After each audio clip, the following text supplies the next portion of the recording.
Shirt show. All right, let's go. Shirt show! Talking shirt! Shirt show! Talking shirt! Shirt show! Talking shirt! Shirt show! Shirt, man! All right, episode 35 of Shirt Show. We're talking with Tony from Tiny Fish Printing in Rochester. Let's go! Shirt show! So wow, we've got, of course, we always have the F guy. And You have check Frank this out. there in your office? Yeah, I do. A part of him, a piece of him, I should say. Look at this thing. So Frank puts This- a piece of himself in every frame? Look at that. That's creepy. That is gigant. I want to say that's ginormous. Frank puts a piece of himself in every frame. Well, there you go. That has a Human ring. hair, skin follicle, like flakes, That has a ring something to like it. that. That has a ring to it. Except for the last part. It's like Like his ring finger? the second thing I want to mention is, of course, Easy Way. I mean, the gods of chemicals. Every time I just think it's the easiest way. Yeah, well, I had something and it just came to me, and it was the gods of chemicals. That You don't sounds like it? terrible. No. Well, what do you have something better besides the easiest way? That's embarrassing. We're better than this. Come on. If you want to take ink out of your screen, Use easy way. yeah. So this is the last week they'll probably sponsor us, with Right, this kind of right. shit. So it was nice having them. The third sponsor,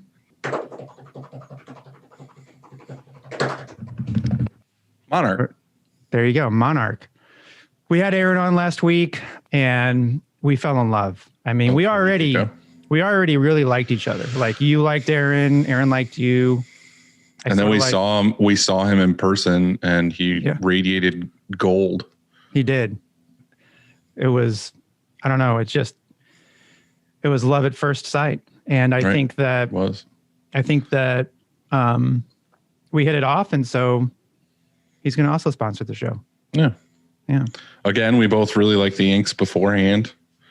And they wanted to help us out and do whatever they could. So I had bought that mixing system like 2 months ago, and for whatever reason, hadn't mixed a single color. Like, we were still stuck in our own. I guess that's the reason we were using up our own bullshit. And so we finally had a chance to mix a color on Thursday or Friday, and I didn't do it. I think it was, somebody here. It's Nathan, Daniel, somebody like that.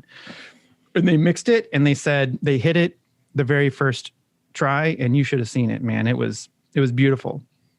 It was beautiful. I'm going to take a picture of it and send it to you. Okay. what you really need to do is do a print with an old ink and then do a print with the new ink. Yeah. Well, it's incomparable, because what I like about the mixing system from Monarch is that the way it covers, like, its opacity. I think you mentioned the same thing. Like, because it was so the color we mixed was on an underbase, and it just popped. You know what I mean? You know that word?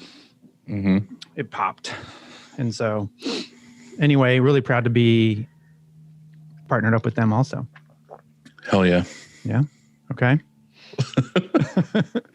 What do you got there? A 3-hour record. I want to say Right. it's McDonald's. Mm-hmm. There's the golden arches right there. You want to know why? Because McDonald's respects me, unlike a tea of you that you guys seem to promote endlessly. Dude, I switched. It's over. Yeah. It's over now. It is over. Okay. Fuck them. I was gonna say, to go that long and to have that much disrespect. Exactly. Yeah. Fuck them. McDonald's. If I wasn't in my own office right now, I would get a Pure Leaf and pour it out. Yeah. If Snapple even looked at me wrong, just like if the price was wrong in the bodega when I walked in, it would be dead to me. I would just forget it. Done. Right. But Right. what you did for that company, I can't even believe it. Yeah, exactly. That's how I feel. So betrayed. Their stock, if you look at it and you pull up a chart, it's a lot like GameStop. If you just really? look at it, yeah, it would be very similar. Like, they would Just from me talking about it. Yeah, it would kind of, if you just put them over each other, you would think you're looking at GameStop stock. So you short squeezed green, whatever it was. Yeah, Greenleaf. Let's get their name wrong too. Fuck them. No way. We Pure have Leaf who? Yeah, pure. We have a customer called New Leaf, and I always almost say New Leaf too. You know what? Yeah. It makes total sense too. And I kind of like didn't think about it for a long time that Pepsi owns Pure Leaf. And I'm very strictly a Coke guy. Like I hate Pepsi. I'm on Team Coke. So all along I should have just gone Gold Peak. I don't know why. Right. What is your favorite Coke version though? This is a Coke version. Gold Peak's owned by Coke. No, I mean like you Soda? have to get it. You present it with a Coca-Cola challenge. There's a fountain Coca-Cola, a glass bottle Coca-Cola, and a plastic Coca-Cola, and then a Glass bottle, but glass bottle for sure. The fountain is pretty good though. It depends on the place though, because everybody carbonates it differently. Oh yeah, that's true. Have you had a Mexican Coke? Yeah. Oh, that's some good Coke right there. Yeah. Yeah. We went to, when we lived in Atlanta, we went to the World of Coke because that's where Coke's from, or their big headquarters or whatever. And once you get done with the tour, they take you in a room that's just nothing but fountain Cokes, like a ton of them. But they do Coke differently in like every country because like certain countries like the flavor to be a little different. And like some of them are fucking awful. Like you can't even drink them. I believe that. I went to, when I was a younger man, we went to the Bahamas for spring break. And the Coca-Cola there was the most sugared. I guess the palate there just, they love sugar. And I don't even think my straw could move around in the cup. It was just like, it was like a slushy of sugar. It was just maple syrup. Yeah. Pretty much. It was great. Yeah. What do you got in the cup? What's in the McDonald's cup? Oh, hell yeah. See, there you go. We're doing it right. I figured I'd splurge for the show. You know, I don't generally go. Well, I have been lately getting the fountain drink, but I figure live a little. Yeah, exactly. So how's COVID life in Rochester? It's a lot like regular Rochester, wet and cold and snowy. Grimy. Grimy. With less people coming into the showroom. The shop has been plenty busy, so we're not complaining, and everyone's stayed safe, which is extra great. Yeah. It's COVID plus. It's Rochester plus COVID. I don't know. It's probably the similar COVID experience of a lot of other places, except for maybe Florida, which apparently they just don't even know that COVID exists down there. It's too warm. Yeah, everyone from Rochester, all the old timers already go to Florida from Rochester. But this year especially, they've gone down and they're like, come on down to Florida. They got vaccine. And, they're just like, come get it. Get some gators. Yeah, get some gators. No, but it's first, good. We've been navigating it as best we can. And on the home front and on the work side, for everybody, it's been a challenge. People with kids at home are now moms and teachers, and it's crazy. So we've been lucky that everyone's stayed healthy and that we've been able to stay flexible, and certain people can work from home, and we can space out the rest of the people in the shop. So cheers to that. Yeah. My first question for you is, what is it like almost hot market printing? Almost hard. We were on the edge. The Bills. So, I didn't know how, we have kind of a art grumpy crew in here to some extent, and none of them really watch sports. So I didn't know how it was going to be taken that we were potentially going to be doing some hot market printing. And I put up the sign. I said, we're taking volunteers because you have to print right after the game. 10 o'clock at night or whatever it is. And potentially the first pickup would have been at 4 a.m. And then the next pickup would have been at 9 a.m. So I put up the sign. No one responded to the call. And we were paying double pay. Oh, you put up like a pull tab fucking sign up sheet? Yeah, pretty much. I said, I said, AFC champions, ? The Bills are going and we're going to be printing the shirts, let's go, boys. You're going to be printing them by yourself. Yeah, pretty much. So we had planned to run the two presses, and with, because you got to sticker it, the project that we would have worked on would have had 2 stickers on it. Not folded, but like folded, printer folded. and then combined with say like 2 smalls, 5 mediums, 6 larges, and then boxed. That's what they asked us too, and I was like, I feel like all those extra steps was just like, I don't want to do that.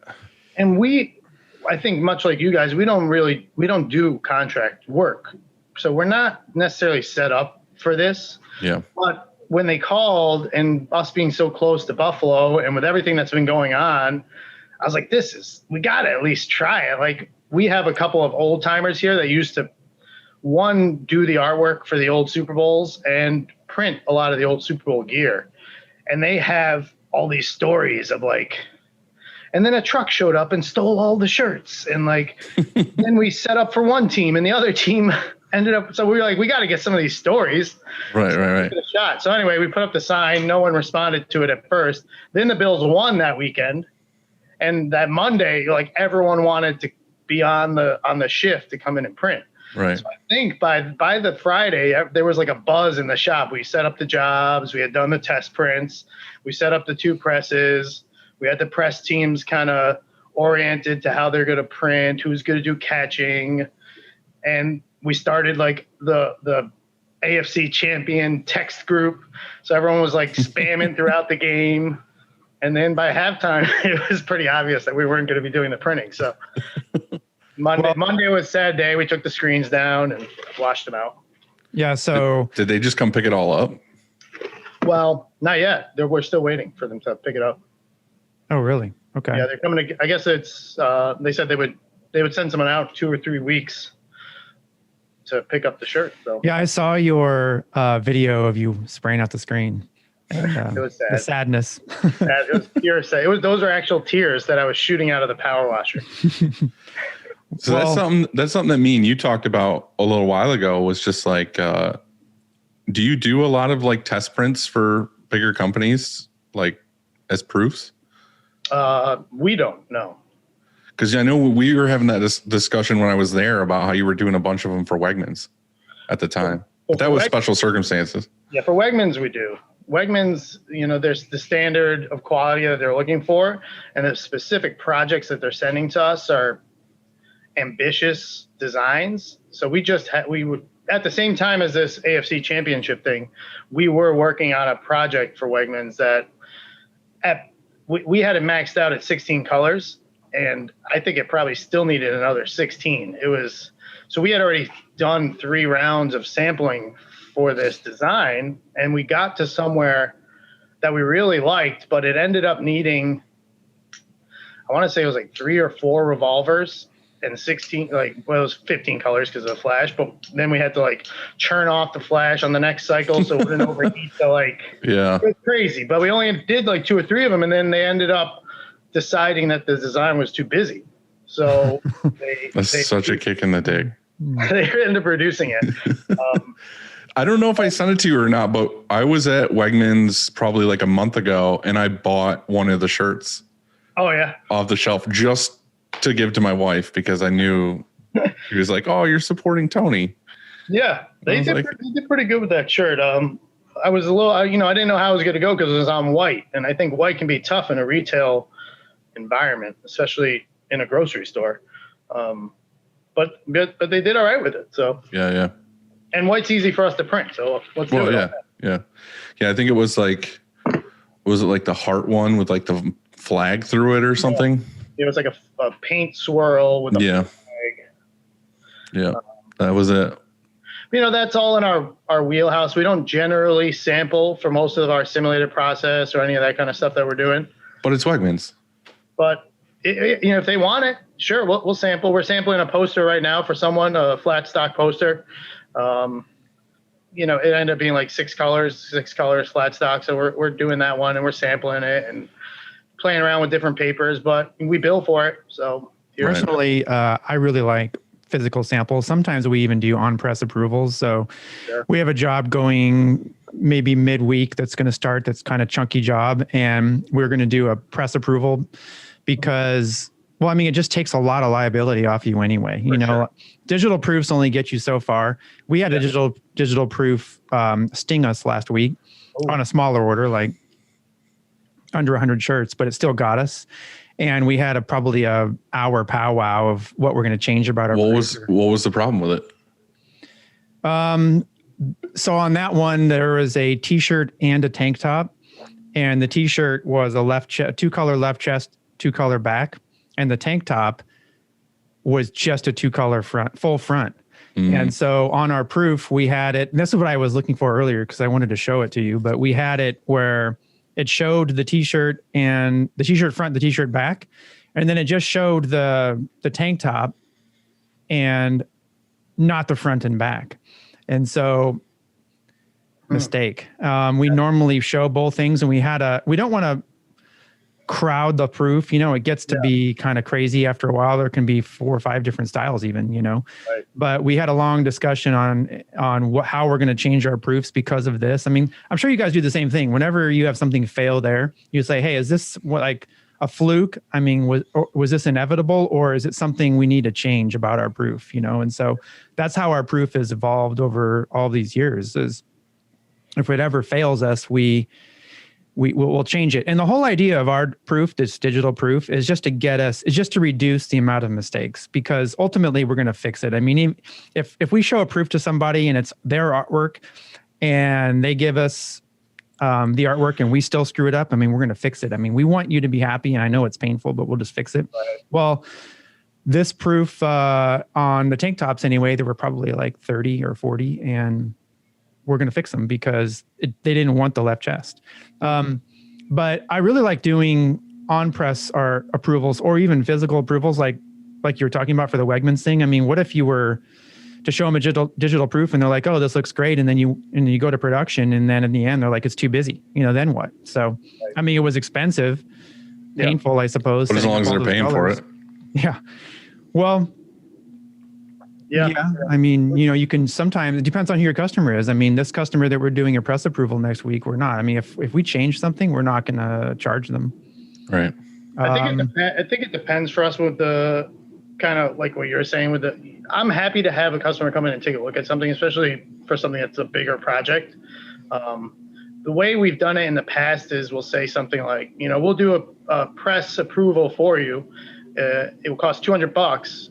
If you don't change anything, that's not something that is our fault, like the blue color or something. If you don't change the artwork, we'll just roll that $200 payment into your project. If you decide, seeing this in real life, I really want it to be 15 inches instead of 12. To us, that's like, okay, well, we're going to charge you the $200 then. Like, that makes sense. Just to try to limit, because everyone wants to change everything if they're given an opportunity. Not everyone, but many people want to change things if they're given an opportunity. So we just want to add a little friction to that decision, where it's like, does that 1 inch or half an inch really matter in what you're trying to achieve? Right. If it does, let's do it. But understand that we're going to now have to reburn 6, 7, 8, 9, 10, 12, whatever it is. Do you ever print out mock-ups or film or something and then hold it up to the smalls or the larges or the 2Xs? You know what I mean? Like so for that very reason, trying to get a size. We either print out a mock-up, or we also have, I'll go grab them. We have a square, a triangle, a rectangle, and a circle, all different sizes that you can, at our front counter, kind of hold up just to get a general idea of how it may look on a shirt. And so there's that too, but we don't have film anymore here, unfortunately. We sold our last Epson, I guess it was, but we can. You don't have any film. So if your CTS or wax unit goes down, you're floating in the breeze. Floating in the breeze. That ain't happening though. All right. we still have ours sitting here. It hasn't been used in a long time, but it's ready just in case. Right. I also have like a fucking storm window from my house that I have here just in case I have to put glass back on the exposure unit. Yeah. Have you broken your glass on the exposure unit? No, I took it off just because of the CTS. Yeah.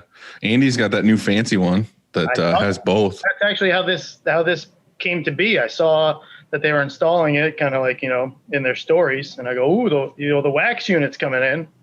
Yeah. And he's like, why don't you come on the show? I was like, all right. But do you mean I have the new fancy wax unit or the new fancy you have light the new table fancy or exposure unit? Exposure unit. Oh. Yeah, so they ship, or you can get the exposure unit that has 2 clamps, okay? And those 2 clamps will open up. So the hinge that comes up has both. It has glass and vacuum, so he can switch it if he wants to. So that's how ours is. Yeah. But we modified ours. So it has a side, you can open it. So basically we added a bracket underneath the glass, and it's got like a little flip door. So if you just slide it in. we flip the door open, we put our screens in, and we image it without the glass. But if we need the glass, we just open the lid, put it on top. And M&R sells that. It's a modification to the Starlight. Yeah, Tri-Light or whatever it is. I think Just call it the new light. Tri-Light. I'm going to grab these, our little size thing real quick. Yeah. He's just got diarrhea. He's got to go real quick. Yeah, he does get up. I was worried. I'm a little self-conscious about getting up. I'm like, I don't know if I really want to get up. Because then I'm definitely going to accuse you of diarrhea if you get up. Yeah. I've seen what you do to him. Like, it's like a public thrashing every time he gets up. See, like you just said with the customers, you're trying to add a little friction. So if I keep giving him shit, maybe he won't get up so much. Yeah, sure. Maybe. Right. Maybe he'll get up more. I don't know. Last time I was up there, your fulfillment room was empty. How are you liking doing fulfillment now? It's great. We are still very limited, and I think I've heard you guys say that on a few shows. You know, we don't have a lot of space for it. And we don't have DTG, and we don't really do any printing on demand. So it is mostly people that are that we know are going to sell stuff. We're in the same exact boat. Yeah.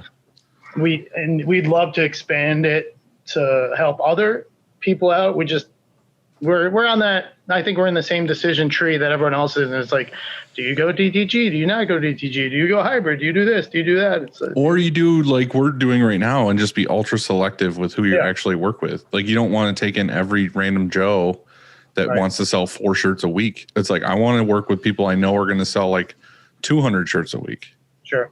Yeah, that's exactly it. And that's what the room is currently is just, different races, 5Ks, small clothing lines. So there's just a few of them. I think maybe there's only like 12 or 15 people that were doing fulfillment. A lot of the other fulfillment is event driven. So charity fundraiser, they'll raise all the shirts. We'll get the Excel sheet. We'll fill it out and we'll ship it. Right. But you're not actually like putting it on the shelf. Right. Yeah. Just pack and ship. Yeah. Okay. Where'd you end up getting all your boxes from? The Uline boxes?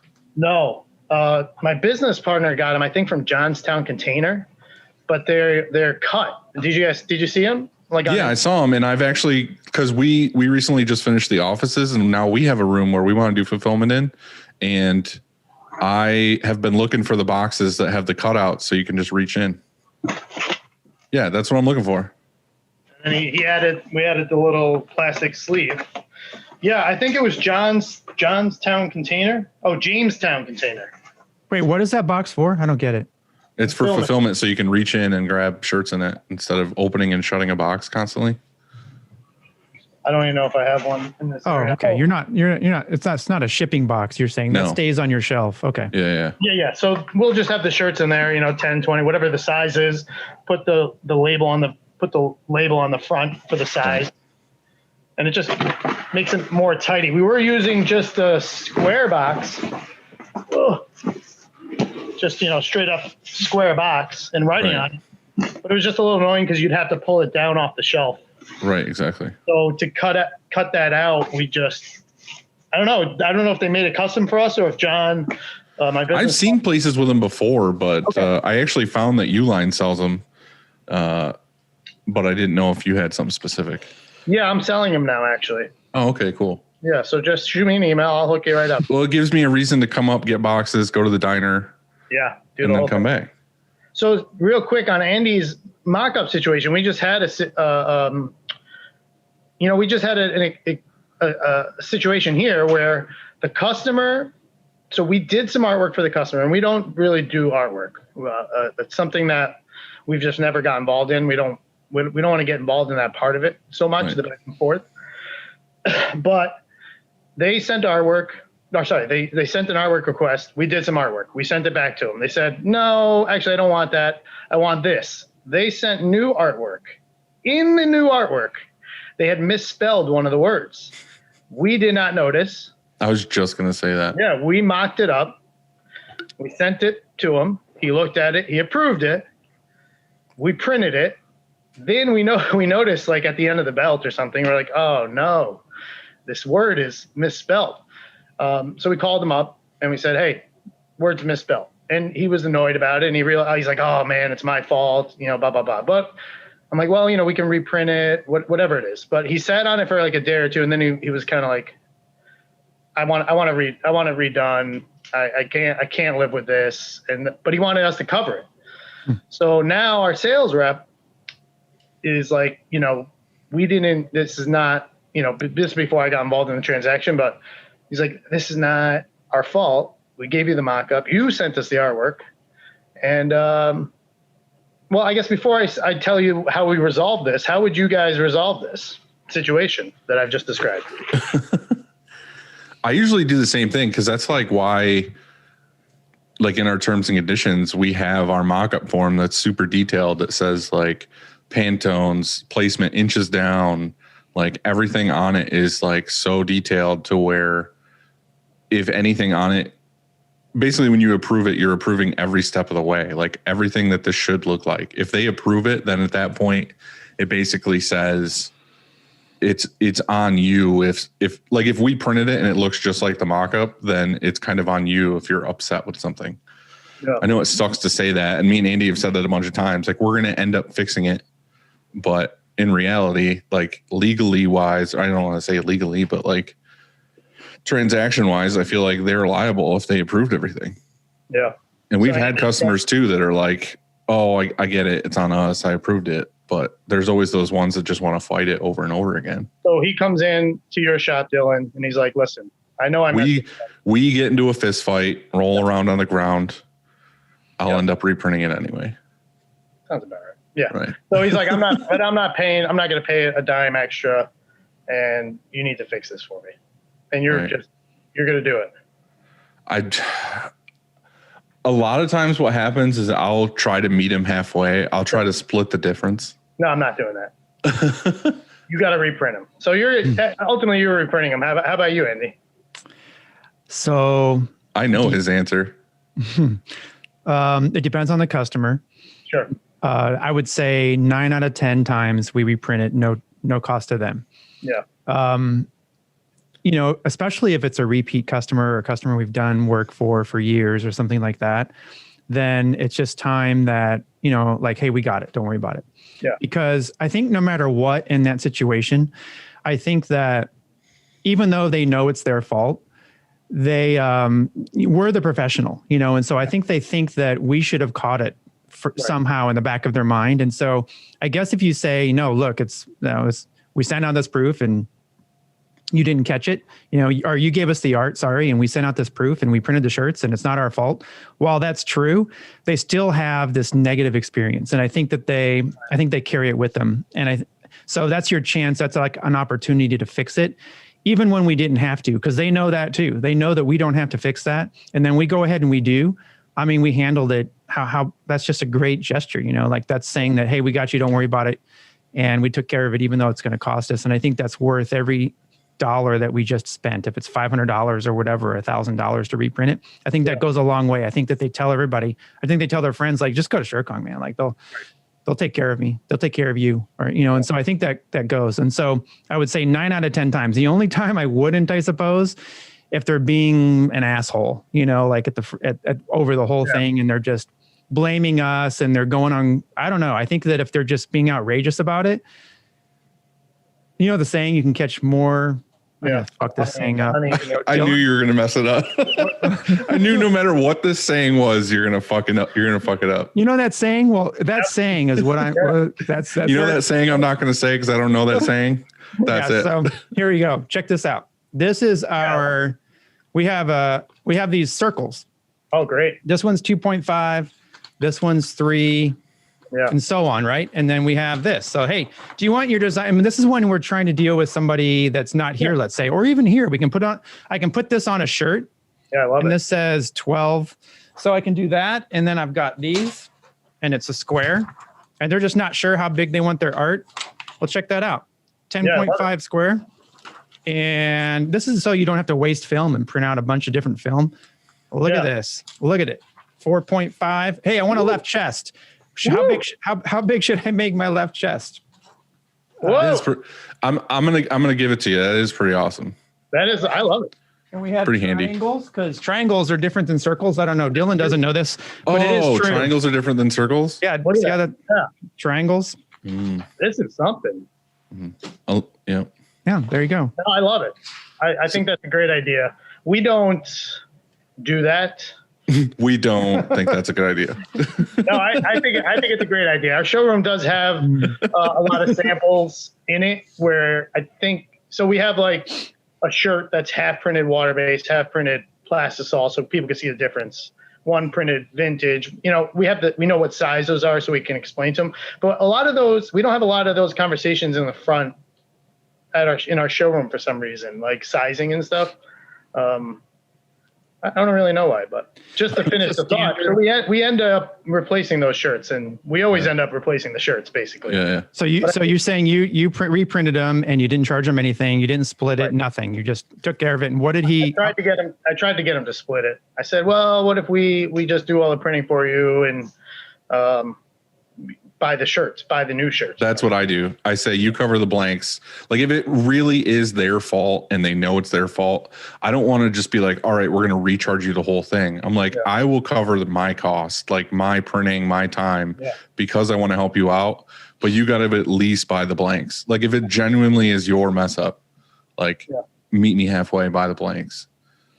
We had a pretty good one just like that not that long ago where we made the art for Chris DiStefano, the comedian, and he was doing like a show in Philadelphia, and we made a design of him, like, and it said Philadelphia on it, everything.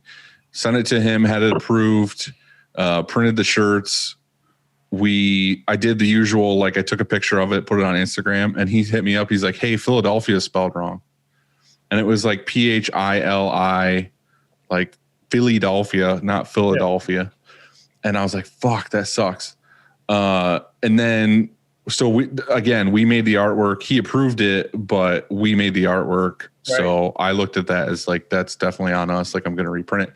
But the funny thing is because he's a comedian, he's like, you know what you should do? He's like, you should just send me like the good ones and the bad ones. He's like, and when I'm on stage at that show, I'll make a joke about those shirts, like ripping about how we fucked up the spelling. He's like, I'll just sell them anyway.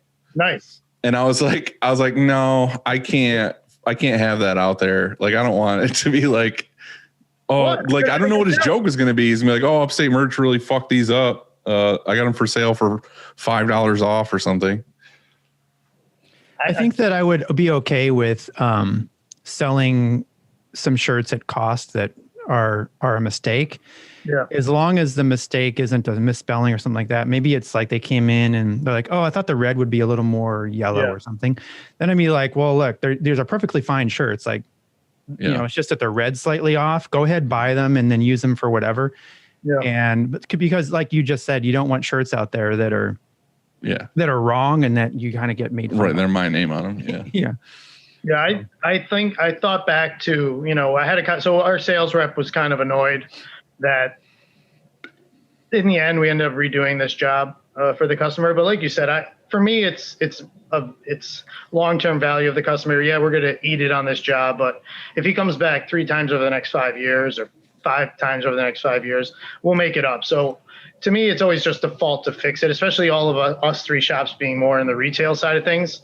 Hopefully we have the margin where, you know, 50 shirts, you know, our process, and the best way I've thought about this is our process is there mostly to protect us from the big orders. Yep. Not necessarily the small orders. And I think we all know those customers, they come in and all of a sudden, like they start dinging every little flag where you're like, this is going to be a challenge job. And over the last few years, over the last 10 years or so, we've had a few of those where they just, the cadence of the project just gets to a point where you're like, this is a warning customer. And that's where we really start leveraging all of our terms, all of our mock-up process, signing off on things. We even elevate those projects into a different color folder in the shop. So it's a blue folder. Blue folders need either one of the owners or someone else high up to come out and look at the job. I like that a lot. We do something very similar. So we call it a TLC. And our folder, if we let's say an order gets off to a rocky start for whatever reason, and there's already some frustration on the customer's end of it, then once that becomes an order or whatever stage it is where the customer, we recognize that the customer's frustrated, we take a piece of tape out and we put it on the folder, and it's called TLC. And so everybody knows that, wait a second, we need to extra. We need to be extra about this. Through every part of the process, we just know that this is a TLC, make sure it goes smoothly because it's already not smooth, Right. So yeah, I think I really like that. That's good. That's a great idea.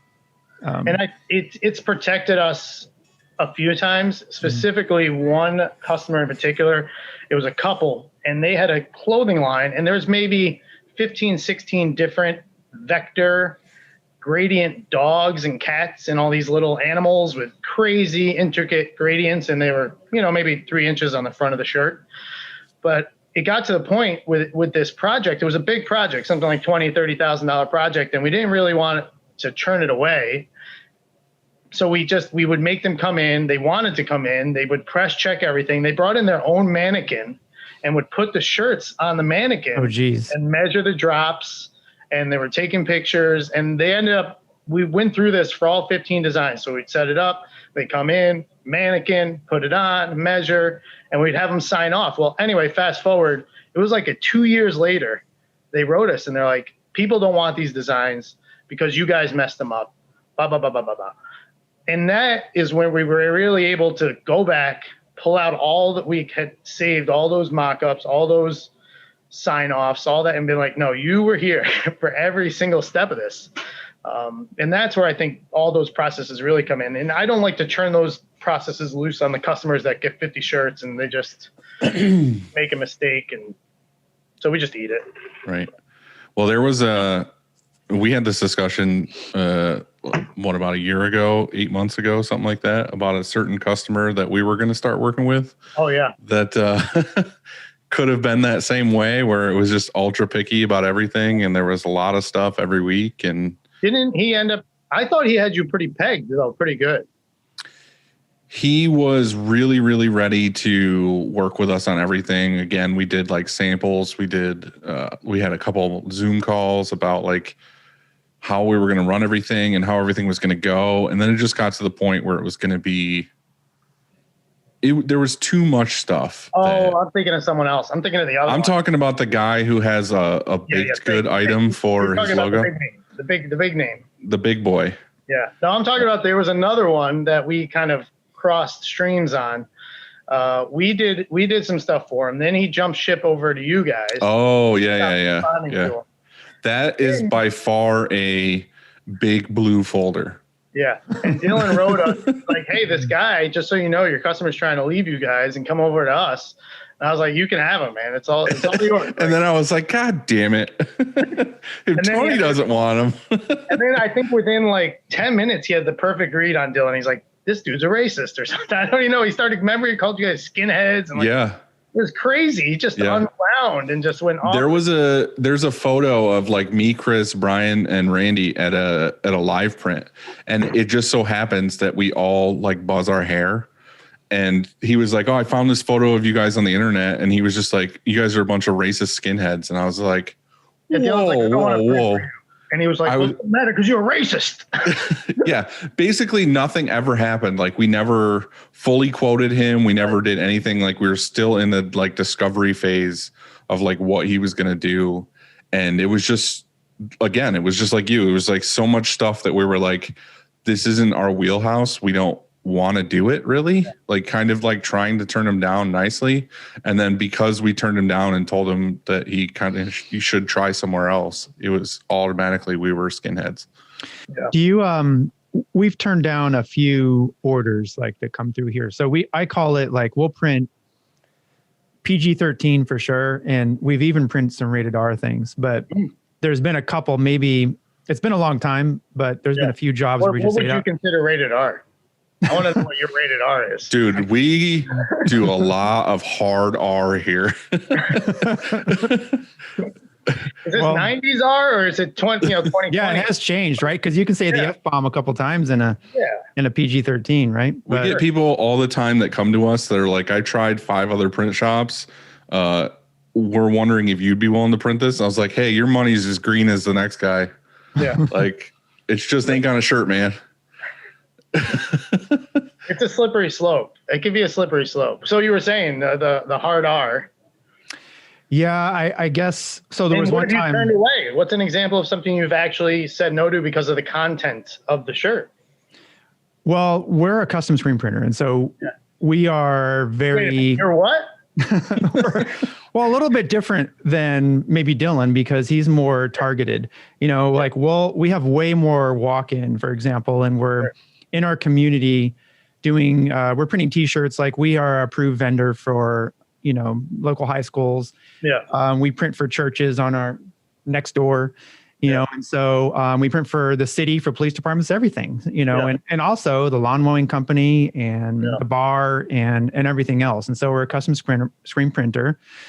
And I think because of that position, I think that if we start printing for certain things, it could jeopardize relationships. You know what I mean? So anyway, and that's a difficult spot because like you said, where's your cutoff? Where's the hard R cutoff? And I would say that there was one time, and it's been a long time, that we decided not to print something, and it was pretty serious.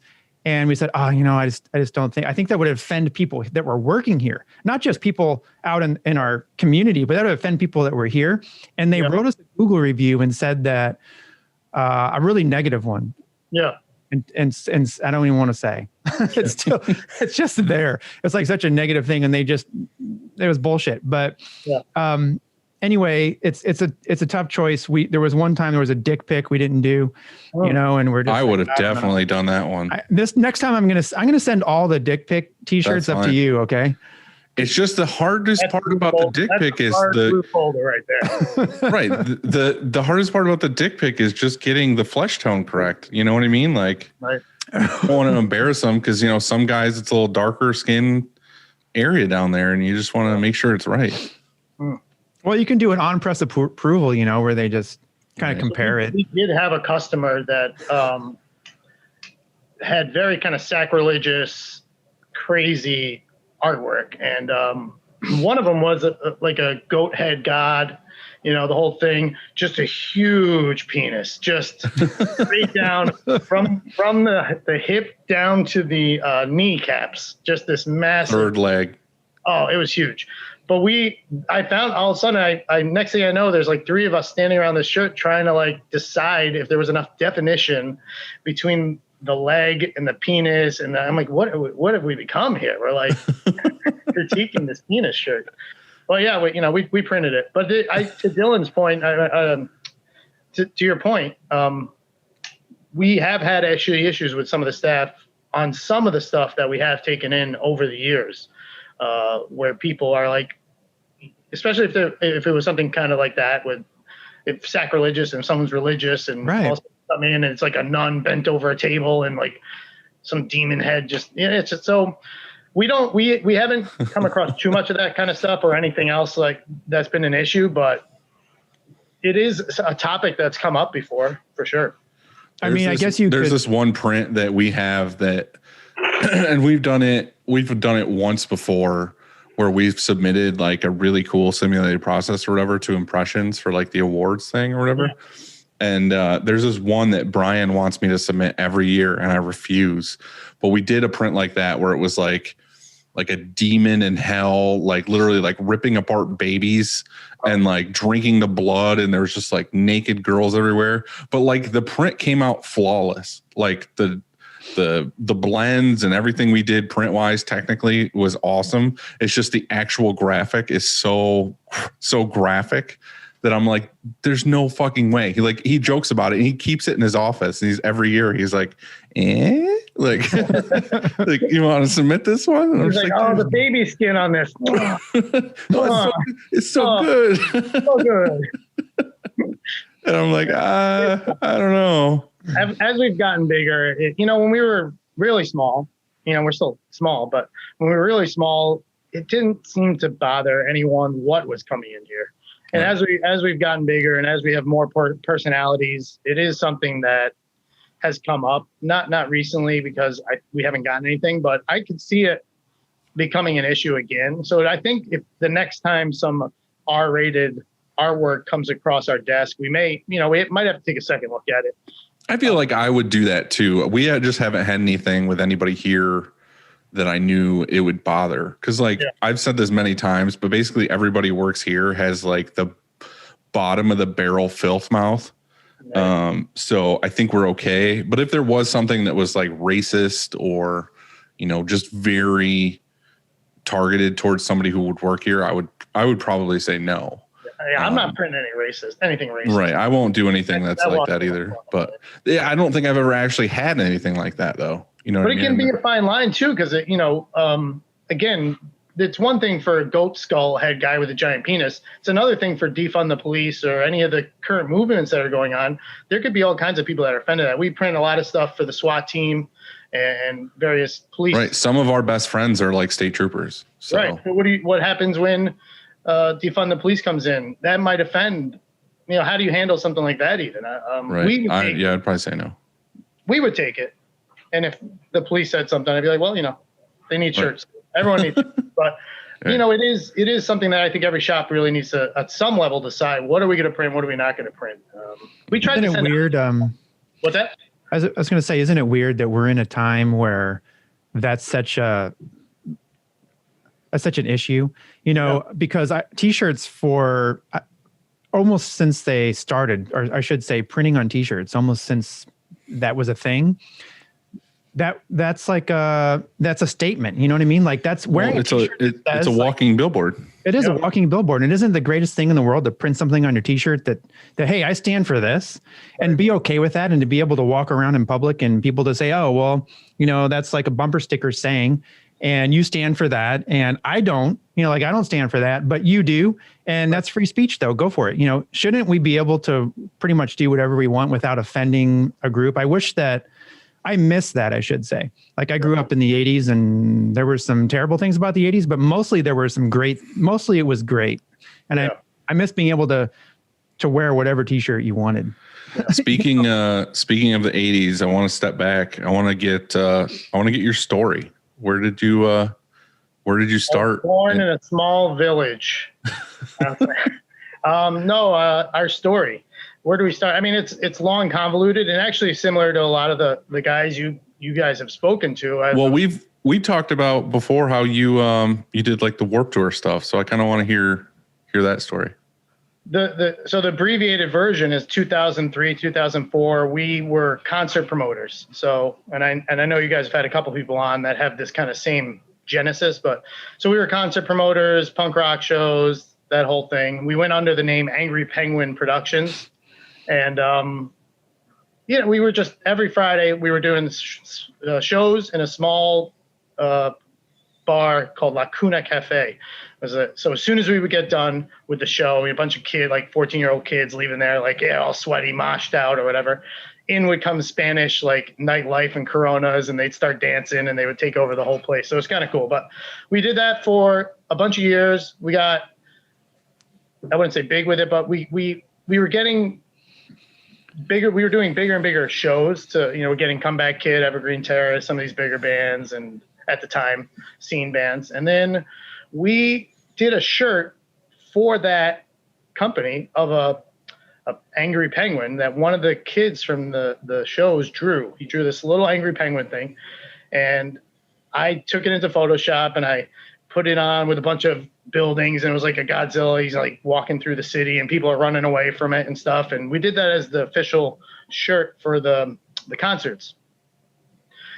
We took it to get printed. I walked in the screen print shop. I didn't know what year this was, probably still 2003, 2004. And I was like, oh, look at all this equipment here. This is kind of cool. It's just some hole in the wall shop on the second floor of my town, which was a nothing town. And we brought the shirt to the show. I kind of talked to the guy a little bit about the show. I brought the shirt to the show, and the kids ate it up. They loved the idea. So they're like, oh, maybe there's something to this Angry Penguin character. Why don't we start doing more designs, more shirts, and see if people will buy it. So kind of from those shows, we created this character. That character, we then started selling just character shirts. Angry Penguin, the character doing Angry Penguin things. Mm-hmm. And there was also in the background a record label that we had started with a couple bands on it, melodic skate punk bands. So we were kind of in the music thing. We were kind of in this Angry Penguin comic thing. And it was like, well, where can we go where we can sell these CDs and potentially sell these shirts? So that's how we kind of came across Warped Tour. I was like, well, Warped Tour seems like a great place for all of this stuff. So we wrote them. We got a vendor spot on the first, maybe it was 2006. We got on for a week's worth of dates or something like that. Then when we crushed it, it was like a couple hundred shirts flew. Oh, it was like, for us, it was like, oh, this is amazing. Like, we're out here. Johnny Cupcakes is over there, and Electric Zombies over there, and Rocket Clothing, and all these guys. And like, we've made it. You know, we sold 100 shirts today. Shut it down. We're retiring. So we had the CDs, and so the next year we went on the whole tour. We said we got a van. We filled up a trailer with Angry Penguin merch and Dr. Harai CDs, and we just went out on the whole tour and just were selling shirts all across the country. And you weren't printing them though; you were ordering them still. At that point, we were ordering them, and that was for the first 2 years of Warped Tour. So we did 2 years like that on the Warped Tour. We were ordering from Fat Rat Press in New Jersey, and I think they're still there, Dean and them. So we were ordering from them. We would pick up, they would ship, drop ship, and all that kind of stuff. So we got a real good taste of the touring world there. We did 2 years of that, the whole tour. Then at this point, we were like, okay, we were downstate New York, down in Tarrytown, just north of the city. It was very expensive to be down there. We're like, if we want to do this, we got to get out of this area. We can't afford to be down here. So we packed everything up and we moved to where my business partner is from, here in Rochester. So we moved here. We opened up a office space, and we filled it with all the shirts and inventory and everything. We're like, okay, we're gonna go out on the road. So trying to abbreviate this for you guys because it gets even longer. It's good. Keep going. It's even more longer and convoluted. But at that point we decided, okay, John's gonna stay behind. I'm gonna go out on the tour, and we're gonna start printing our own shirts because it's gonna be cheaper and it's so easy and anyone can do it, right? So I think at the end of that year, maybe we had like a whopping $1,500 left over. And we're like, this is, we got $1,500. I went on eBay, scrolled through till I found a screen printing shop for sale, and we just bought it. It was $1,500. I just bought the whole shop out of some guy's garage in Pennsylvania. We drove down there, scooped it all up. It was it was a national press, I think, and it was a brown dryer, a national screen printing press, or an American screen printing press, and a Harco overhead exposure unit. Do you remember what color that national press was? Brownish purple, I think. Yeah, I used to have a horrible color. No, it was like a purple. So I had a national press that was also purple. Like it was and you kind of like you described it, brownish purple. Brownish purple. So it was a bruise. Yeah, it was pretty much. It was around until very recently. We actually sold it to one of our staff. I tried to help him start his own shop in his basement, and he gave up on it. But it was sat there for a long time, and he recently sold it. So I always meant to go back and let me go take a look at that press again, because to this day I still think it was one of the best manual presses we have. It had the the plastic screws on the side and stuff, but it just, I don't know, it just held registration really well. And so we got the national press, we got the equipment. At this point, I didn't know what a screen was at all. I had no idea what happens. How do we get an image on this thing? So we started YouTubing, we started t-shirt forums, all that kind of craziness. Back then, late 2000s at this point. Cat spit, Ryan, that stuff. What's that? Cat spit and Ryan. What is that? On the YouTubes. Mm-hmm. Yeah, I don't. Back then, I think I was following forward printing a lot. Jack prints for our kind of front end stuff. And Jack prints was my initial inspiration. Yeah, and then I think even Cat Spit was still like doing stuff back then. But you know, the T-shirt forum was like you reading through there, trying to figure stuff out, and Yeah. you know, there's a million stories of everything we messed up. But anyway, so we went out on the tour. My business partner stayed behind. We managed printing for ourselves, and then we started picking up some of the band stuff and like, okay, let's print for this guy. Fast forward, we got cease and desisted for Angry Penguin Productions because Perry Ellis owns Original Penguin Clothing, and we had filed a trademark to get the rights to potentially license out this brand, which at this point we were doing a pretty good $200,000 in Angry Penguin merch. And we're like, maybe we had discovered that a better fit for us was in the comic book world. So we had a comic book, we were doing Comic Cons, we were set up at the Comic Cons, we were doing a whole thing. We have an Angry Penguin mascot, like a full on suit Angry Penguin. We would go down to Central Park and go running around in Central Park and make all these videos, and it was getting kind of crazy. So we're like, let's get a trademark so we can license this out potentially to some other stuff. Soon as we filed that trademark, it was just like cease and desist. They just came flying in from Perry Ellis and then from Penguin Book Distributors. So Perry Ellis told us we can't put a penguin on a shirt, and then Penguin Book Distributors said we can't use the word penguin as the title of our thing. So anyway, fast forward. I'm sitting there. We had this work that we were printing. We had the Angry Penguin character now all tied up in this litigation. And I think the next step was discovery for these court cases. And like, we could fight, let's fight Perry Ellis. But like, Perry Ellis won against Budweiser for the Doobie Doobie Doo penguins. So they actually sued Budweiser saying like, you can't put the Doobie Doo penguin word on a shirt or something. You'd have to go back and look at the case. But And I said to my business partner, I'm like, what are we going to accomplish here? We're going to spend $500,000. We're going to get the right to do what we're doing now, but we're going to be $500,000 in the hole.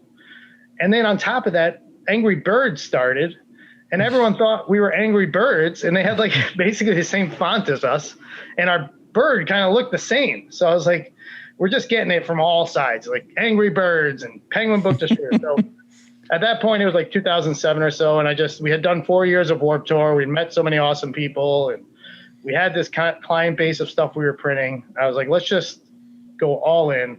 We canned the whole name, killed Angry Penguin, just stopped. We just stopped, and we just started Tiny Fish Printing, came up with a new name, and started the shop, really.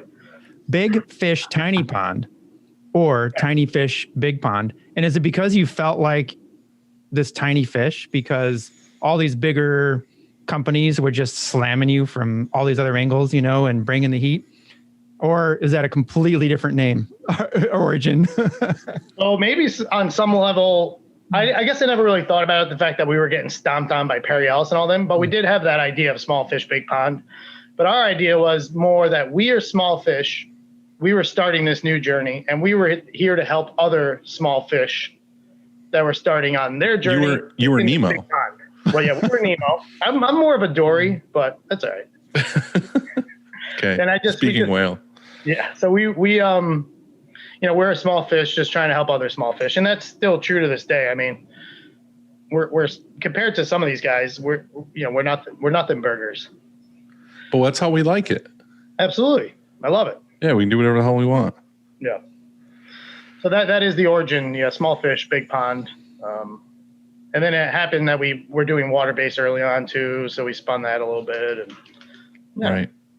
And it's worked for you. Yeah, You guys it's are all right. doing well. It's actually a bit of a challenge probably because people see the name Tiny Fish and they're like, they're not gonna be able to handle my order 100 shirts. And then they don't realize that we can do their job. So I don't know. Who knows over the years how many customers we've potentially lost because of the name, but at this point it's sticking. So I'm sure you've gained a lot because of the name though too. So Sure. I mean, maybe it went both ways, That's a good point. You guys really focus on like all of Rochester though, right? That's like your main market. Right. And prior to COVID, that really was going to be our double down plan. My vision of success for us was that one day the barons of custom ink would be on their throne of money and they'd be counting, and their jester would come up to him and he'd be like, "Sir, we don't have any orders coming from Rochester, New York anymore." And he'd be like, "What? Tiny fish?" And that's my goal, is that Custom Ink doesn't get any orders out of this area. So our whole marketing plan was really live events, the new showroom.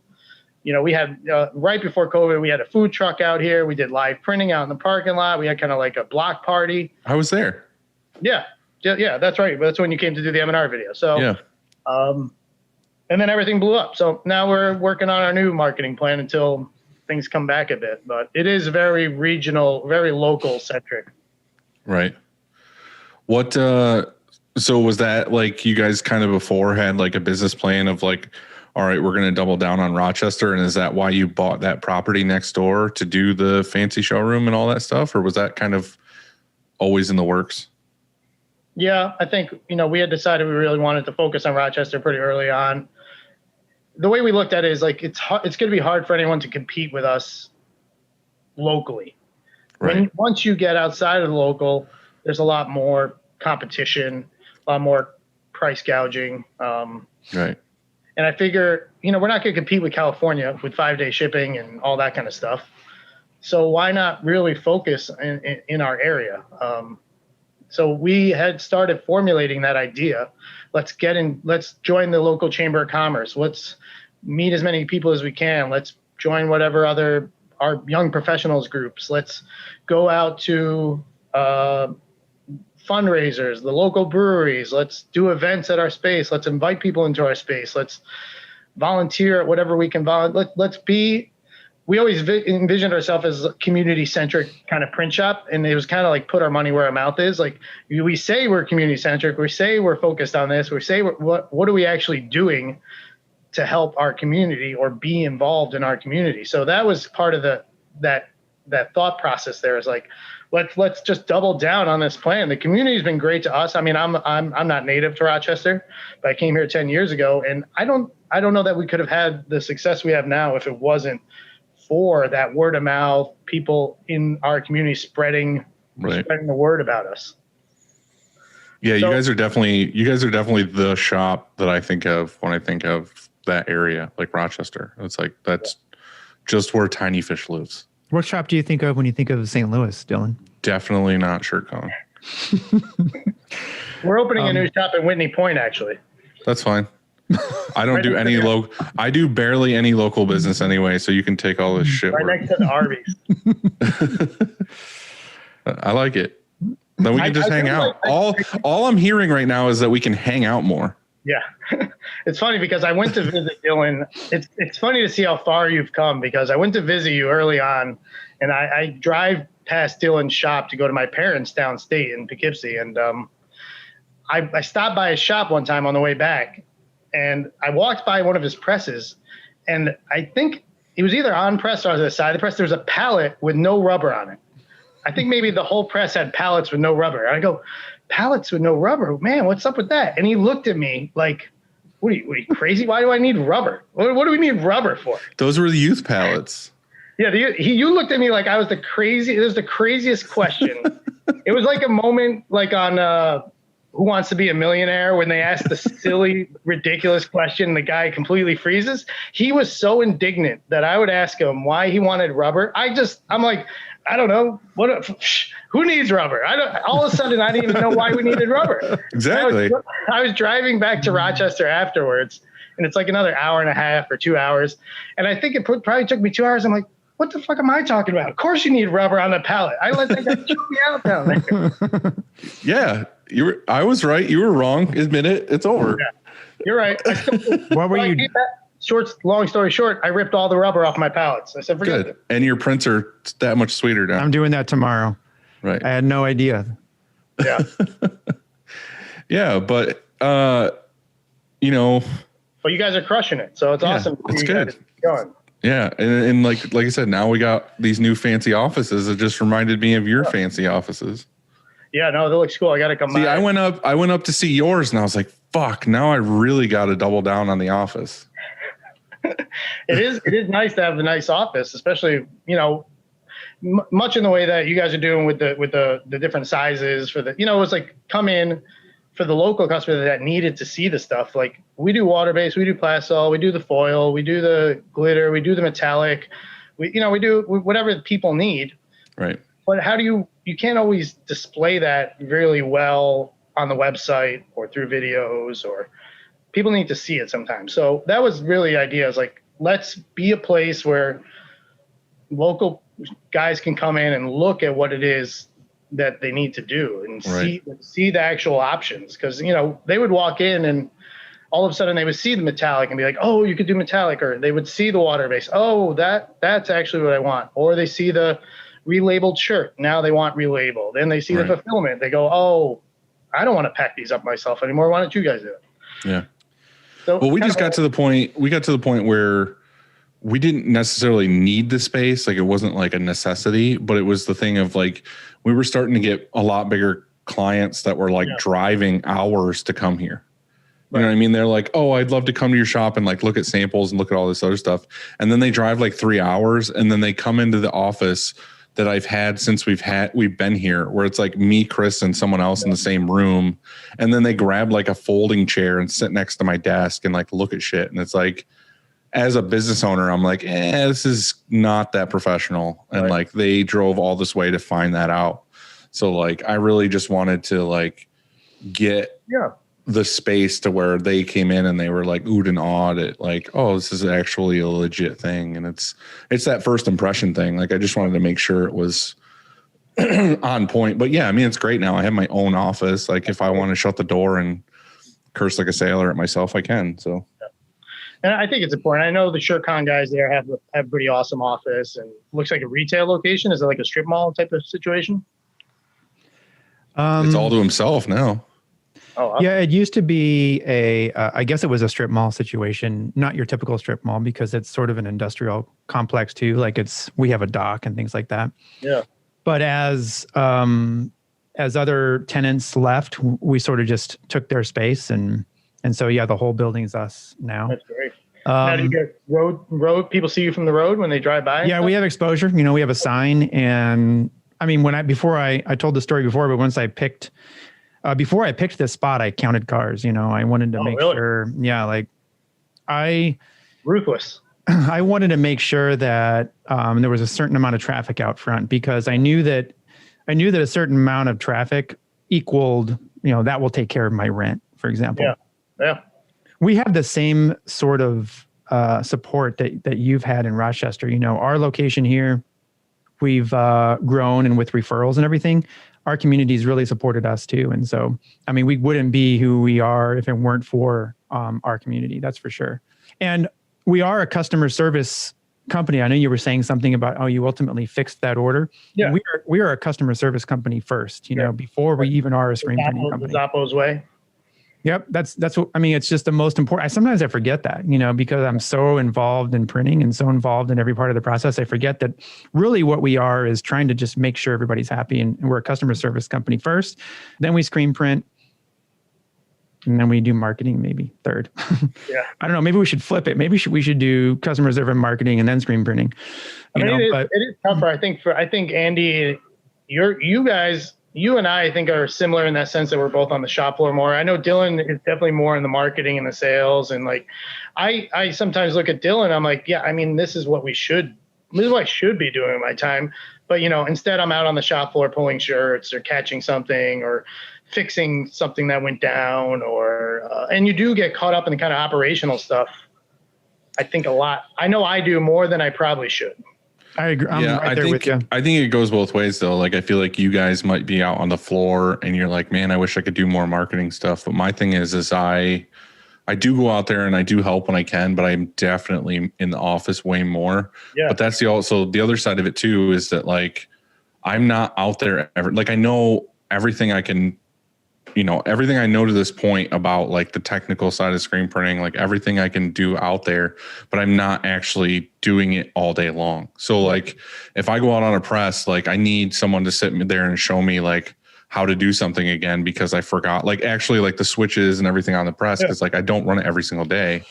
But it's the other side of that. And it's like, I started off doing it this way. Like, I was always the sales marketing side of the company. So it's definitely what I like. It's what I want to do. So especially with moving things into the new offices and stuff, I've kind of positioned myself to delegate all of my day-to-day like emails of people being like, I want a quote, all that stuff. Like, I don't really do that anymore. Like there's people like that come in and they're like, oh, did you see my order come through? I'm like, honestly, no. Like it probably went through one of the salespeople, got printed, went out the door, and I never even saw it.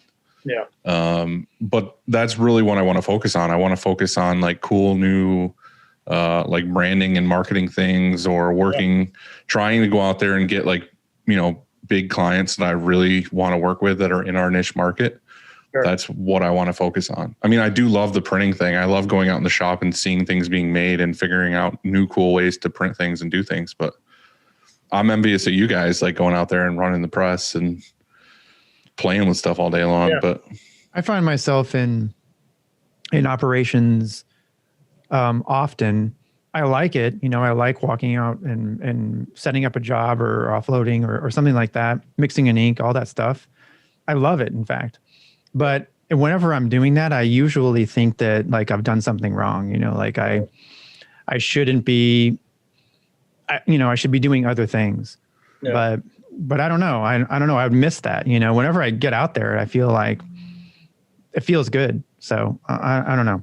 Yeah. I've been trying to do like a lot of manual printing lately, just because I want to get off of my desk. Like I try to do like emails and everything. And then after lunch, I'll do a couple things I got to do. Then by like 2:00, I'm like, I'm going to go out and like manually print like tag transfers or some 1 or 2 color prints, or the side project thing I'm trying to do. Like, I'm just trying to go out and like play with inks and manually print and mess around. So I like doing that stuff on the side. Like, I wish I had a little more shop space right now, because I would definitely get into flat stock and start printing posters just for fun. Yeah. So again, I'm envious of you doing that right now. I got a poster press for you whenever you want it. I know, you told me about it. Well, we just sold that bagger, man. Come on. Yeah, awesome. Thank you. At one point, we were like, we're screen printers. We print everything. We got a bottle press. We were doing cylindrical printing, enamel inks on mugs and glassware and all this kind of stuff. We had the poster press. We were doing the flat stock printing, the simulated process, the water base, it just, and then the printing, the actual apparel printing, just to be good in any one of those things, to level of true proficiency, you really, I think, got to focus on it. And posters just always ended up just dragging us down, on that poster press we had. I think it's a Passport, but you needed extra big screens. You needed, different inks, different ink systems. We would print, and I'm sure the poster guys are probably laughing at me, but I would do a poster that was maybe 11 colors or 12 colors, and you'd rack every color, and I'd get to maybe the 8th or 9th color, and then I would notice, a leak, or just something. Now I'm like, do I reset up this all 11 colors? It took me a week to do 11 colors. We just weren't set up for it, and we kept trying to force it. So it kind of in the same way that we just dumped the Angry Penguin. At some point, we just said, forget the bottle press, forget the printing on metal, forget the industrial printing. We were printing on glass, metal, all kinds. Just can't forget. Cut it all out. As much as I still am tempted to take those jobs, and let's just double down on our simulated process and all that kind of stuff. So that was probably 4 years ago, around the same time that we also dumped the contract work and just went heavy retail and simulated and all that kind of stuff. I think it's a combination of looking to what you like doing the most, and also what you're best at, and also what is most profitable. I mean, sure. You look at all of those things and then end up doing, I guess whatever rises to the top. That's what we do. That's what we decide. Well, and I thought early on, the printers and the staff might like the idea of one day coming in and printing shirts, and the next day printing posters, and the next day printing glassware. It'd break up the monotony of, because as much as as everyone knows, screen printing is a factory to some extent, and you can get really redundant tasks throughout the process. Mm-hmm.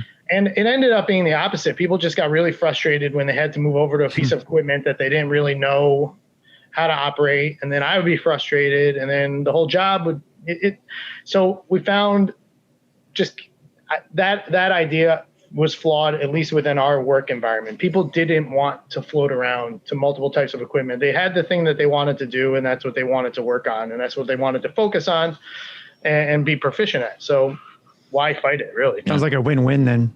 Yeah. That's the thing. Like, I feel like we've talked about this quite a bit lately. In particular, it's just kind of like, do what you're really good at and focus on that one thing. And the thing too with screen printing is like, we could all say right now, like we're not going to do embroidery. We're not going to do promo products, any of this stuff. We're just going to do screen printing. Like, there's new screens, there's new inks, there's new equipment, like every other fucking day. Right. So it's like, we're never like, I've 100% mastered this skill.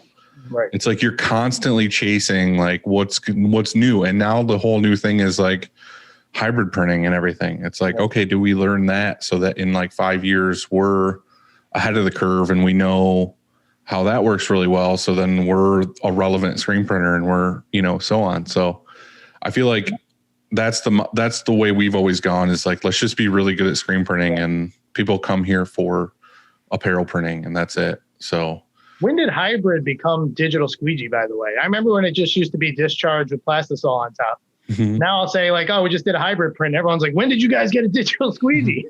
Mm-hmm. It's the way it technically is definitely a hybrid print, but it's the way to market it that it's not.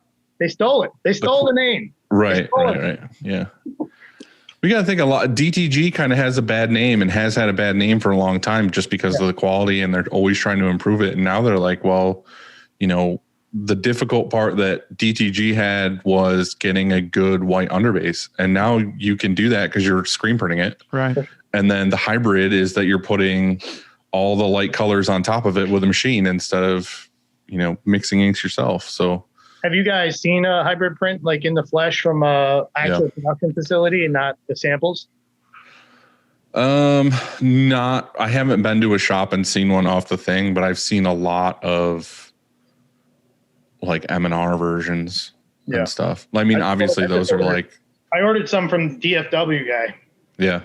Who you guys had on. So we'll see how those look. Hopefully it'll be in next week.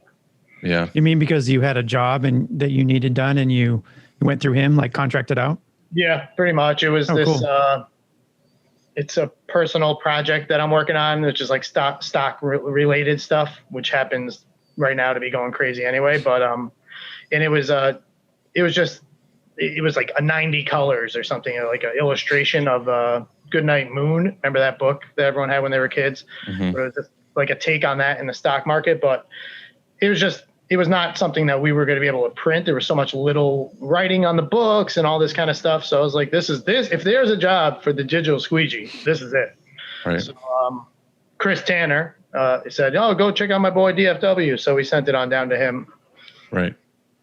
Well, yeah, I mean, I'm super interested in it. And like I said, I feel like for a long time, there was always that battle of like, oh, I'm a digital guy or I'm a screen printing guy or whatever. And I feel like we've had this discussion, but it's just like, it's another tool. Like I'm always going to have the autos and I'm always going to have the manuals and all that. But like, if I have a need, like me and you, I feel like we're doing a lot of high color stuff now. And it's like, if there's a job where I'm like, okay, cool, I don't need to make 16 screens for a test print. Right. Or mix 16 inks. It's like I can literally print 2 whites and then just digitally print on top. And I need to tweak the yellow because Wegmans wants to tweak the yellow, red, and purple. I can tweak it on the computer and hit print again. And I think someone like Wegmans would probably be a perfect client for the digital squeegee because a lot of their stuff would lend itself photorealistic type. Right. And I don't know that at the end of the day they care how it's done. They just as long as it's done, want it to look the way they want it to look. Right, I agree. Whereas on the other side of the coin, we have, and this is the thing that Chris is always trying to pitch to us because we'll do in our peak busy season, we'll probably do 6 14 color simulated process jobs in a day on the 2 main presses, so 3 each, and then we'll do on the other 2 presses, we'll probably do, I don't know, whatever it ends up being, 150 screens, let's call it.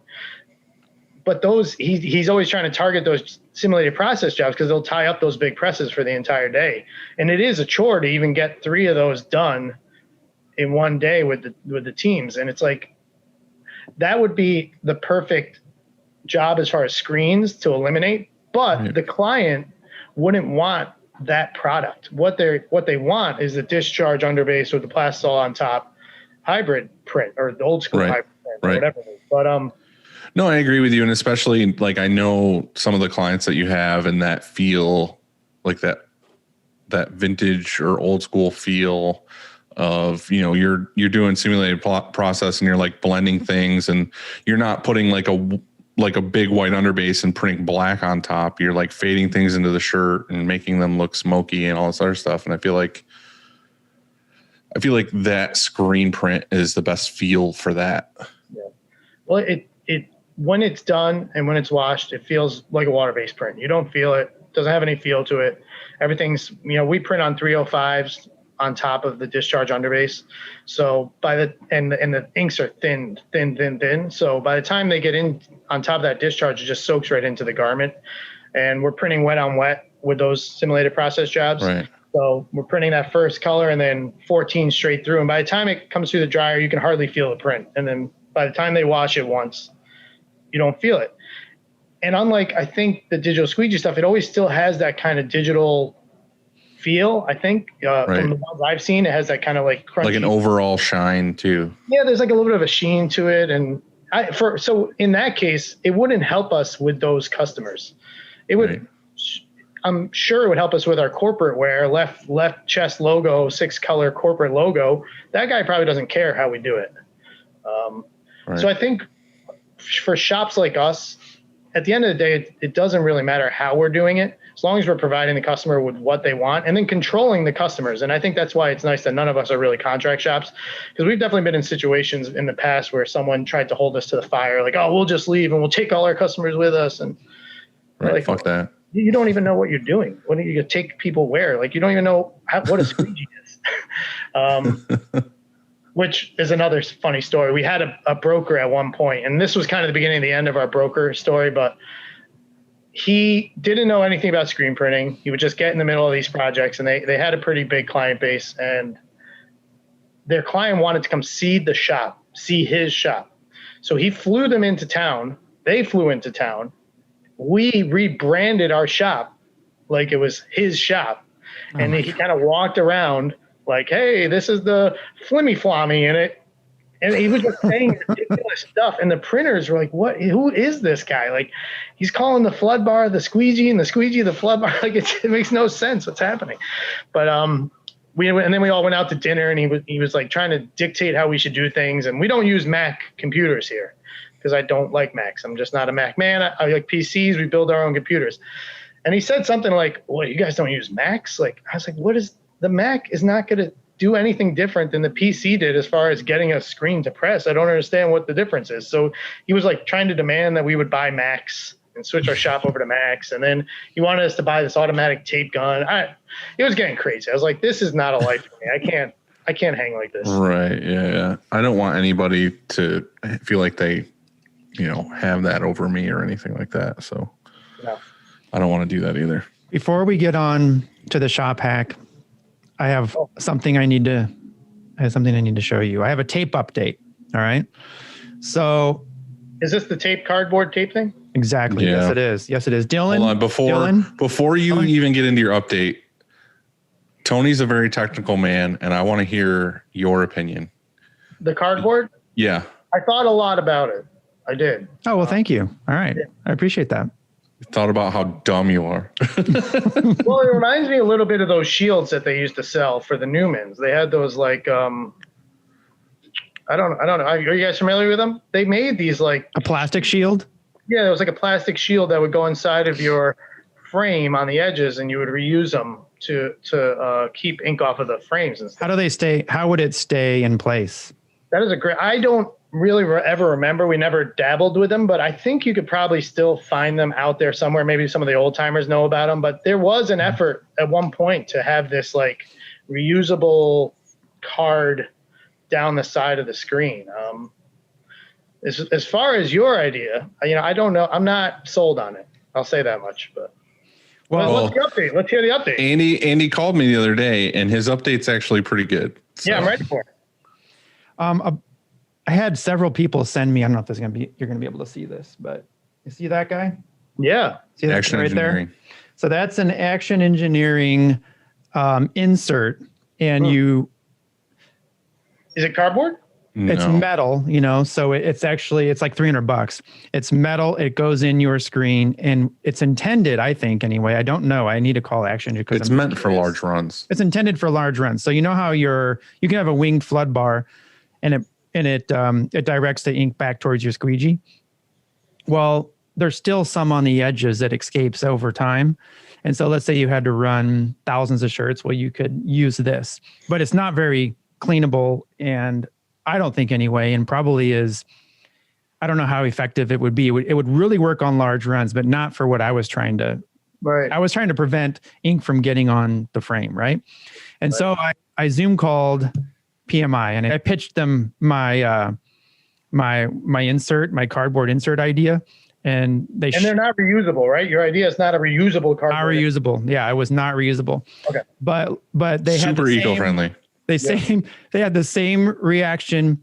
Well, Dylan, it was cardboard, and it was going to be. It is biodegradable. So my argument was that Covered in plastisol. I want to get No. It has a gloss finish to it, and so it doesn't. The gloss finish that makes it not recyclable. Right. Wax finish, I meant to say. The wax finish makes it not recyclable.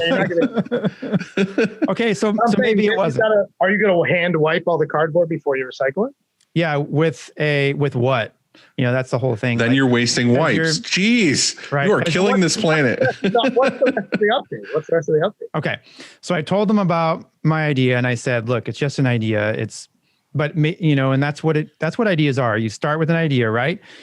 And then you start to go down a road and hopefully end up with something." And so I told them about this cardboard insert thing, and they're like, "No." They're like, "Nah." I mean, I guess they were nice about it, and they said, "Well, it's a nice idea, but really, here's what would be here are some of the problems with it as far as cost. It costs when you have to die cut a certain size piece of cardboard, because I needed two different sizes. I needed the short side of the screen, the long side of the screen, and said there's waste with that because you cut this exact, size, and then on both ends that gets thrown away. Then there's storage and shipping and all that kind of stuff. So, but what he came up with was, and made actually, there's a prototype and it is en route. Like it'll be at our shop. I tracked it. It's going to be at our shop on tomorrow. I'm excited to be here for this. And so what it is I noticed I think you use PMI, right? Yeah. I saw that it was a split tape. Okay. We actually use a ghetto version, a non-PMI product that's similar though. It's a private label? Yeah, it's like half the price of PMI. They might actually make that, not sure. And with a different. I don't know if they do. Okay. It says Dollar General on the inside. It says not PMI on it. It's weird. That's awesome. But it is probably half the cost, I think. Well, two things to that as far as cost. You know what they told me? And we might have him on the show, and you can back this up. But we have to have him on the show now. He told me that every roll of PMI tape you buy, you make $3. What does that even mean? I know. Does that mean I make 5 with my bootleg version? So the reason why is that they took the cost of just standard tape, right? Mm-hmm. A roll of standard tape, put it on all your frames, and then time it and see how long it takes that person to get that tape off the frame, and then do the same thing with PMI. And for every roll you're using, you're saving $3 because. You don't have to sell split tape to me. I'm never going back. I'm not putting cardboard on my screens, but I'm saying exactly. And so you're paying extra, right? We're paying extra per roll, but you're really not, because you're saving in labor. And so it's actually, you're making money by using PMI tape. It's just real. That's real talk. But anyway, their solution is this 4-inch, first of all, because I saw on your Instagram, I saw like a few posts ago, you had tape, and actually you even have somebody taping a screen up not too long ago and said that it was really like I can't remember your phrase, but how it felt good, just watching. It was like relaxing, watching this person tape up a screen. Moment of zen. And so, but the tape only went up halfway up the frame. And so our problem is that, like I said last show, I think it was last show, a third of our frames need attention after the fact, and I wanted to avoid that. All right, Yep. and so These guys are salsa dancing while they're taking ink. Part of the problem is that we are sloppy. Part of the problem is that we choose, if we have a 300 shirt run, we put most of the time we'll put in 300 shirts worth of ink in, because I don't know what fantasy world Dylan's in where they don't get ink on the screens. I mean, we get plenty of ink on our screens. You know what it is? It's the no rubber. Yeah. Is that what it is? I think Dylan's in a fantasy land. You guys were all arguing about that. I'm sitting there going, who doesn't get ink on the frame? That it just happens. I'm saying Guys get if I'm coming to your shop, I guarantee you by the end of the day I'm going to find 20 frames that have ink on the frame. Thank you. No way. You don't realize it because you guys are still dip tanking and stuff, but it's that was my point too. Yeah, I tried to make is that you when you're auto reclaiming, that's when you realize it, because if you're dip tanking and you're going in your booth, you're I'm not saying we definitely don't get ink on the screen, but we're not fucking glazing screens in ink. Well, we're not either. Have you guys seen the Night Owl guy doesn't have tape on his screens at all? Did you see that? Yeah, I think he's running larger frames, 2536s, which I have here. On our 2536, you're not going to catch me not putting tape on that edge of that. All I need is for the 14th color on the backside of the press to get all the way out to the edge and start stamping out on the shirts. That'd be awesome, wouldn't it? Yeah, that's not. So here's the solution: 4-inch tape, okay, and it's going to be the same adhesive that they're running now. That's on the 3-inch. However, the carrier sheet, that piece of film, is going to be different. It's a different material and it's slightly thicker. And so it'll come up and over the frame. It won't be floppy. It won't be floppy or flimsy, It'll be more young man. It's more not as old man. I think this is somewhere between Beautiful Mind and I don't know what, Storage Wars or something. I have no idea. This is the intersection of Storage Wars and Beautiful Mind, this tape project. I love it. Mm-hmm. Well, we'll see. We'll see how it performs, because if it saves us, if it goes up on that frame all the way or maybe slightly over. And why not just like 5-inch tape or something crazy? Because we tried 4-inch. I don't know if you run 3 or 4, but we ran 3.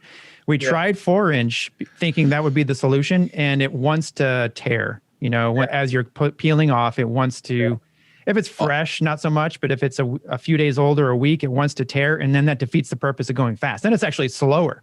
All you're doing with getting this bigger tape is you're slowing Kyle's record down. Yeah. Kyle is the only one in the shop that's resistant to this. I bet. I think he actually for real he is. He's like, oh, I know. I bet he is. But it will slow him. I'll be interested to see how this plays out. I'm really, and the other thing I really need before we go forward is a really detailed explanation of your ecotext from Dylan. Of his ecotext from me? Yeah, I'd like you to describe his experience with ecotext. Well, apparently to him, it was sent to him by God. Yeah. And it's the best thing since sliced bread, which I bet it is. Yeah. But I know you like to zone out for it, but yeah. I think today's the day you really have to get in there and take the load off of Andy's back and just.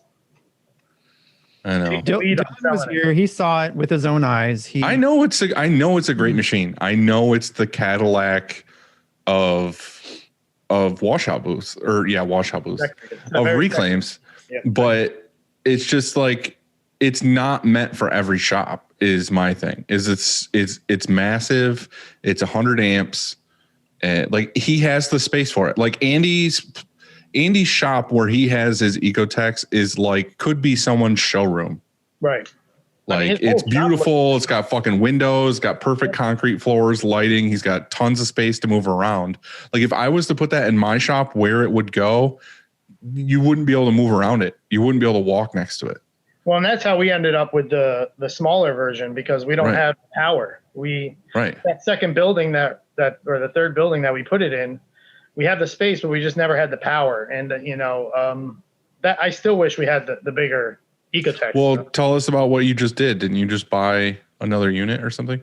So at auction, we found a CCI rinsing unit, and the amperage was lower. So in combination with our M&R unit and the CCI unit, we're below the amperage that we need to run. So we're going to make kind of like a bootleg 2-chamber system. So we'll put the screens in there, try to de-ink them. We're still playing with, are we going to de-ink them first? I see. So you're trying to keep your chemicals separate. In other words, yeah, we're going to try to do basically what your machine does. But I see. Separate. The CCI one will take ink off. Well, that's what we're trying to play with right now, and I haven't gotten that far yet. We just got it hooked up. We're going to try one with ink, see if it takes the ink off adequately before it goes into the bigger unit, or we might try one at the end to see if it gets rid of that residual stencil with just stencil remover in there.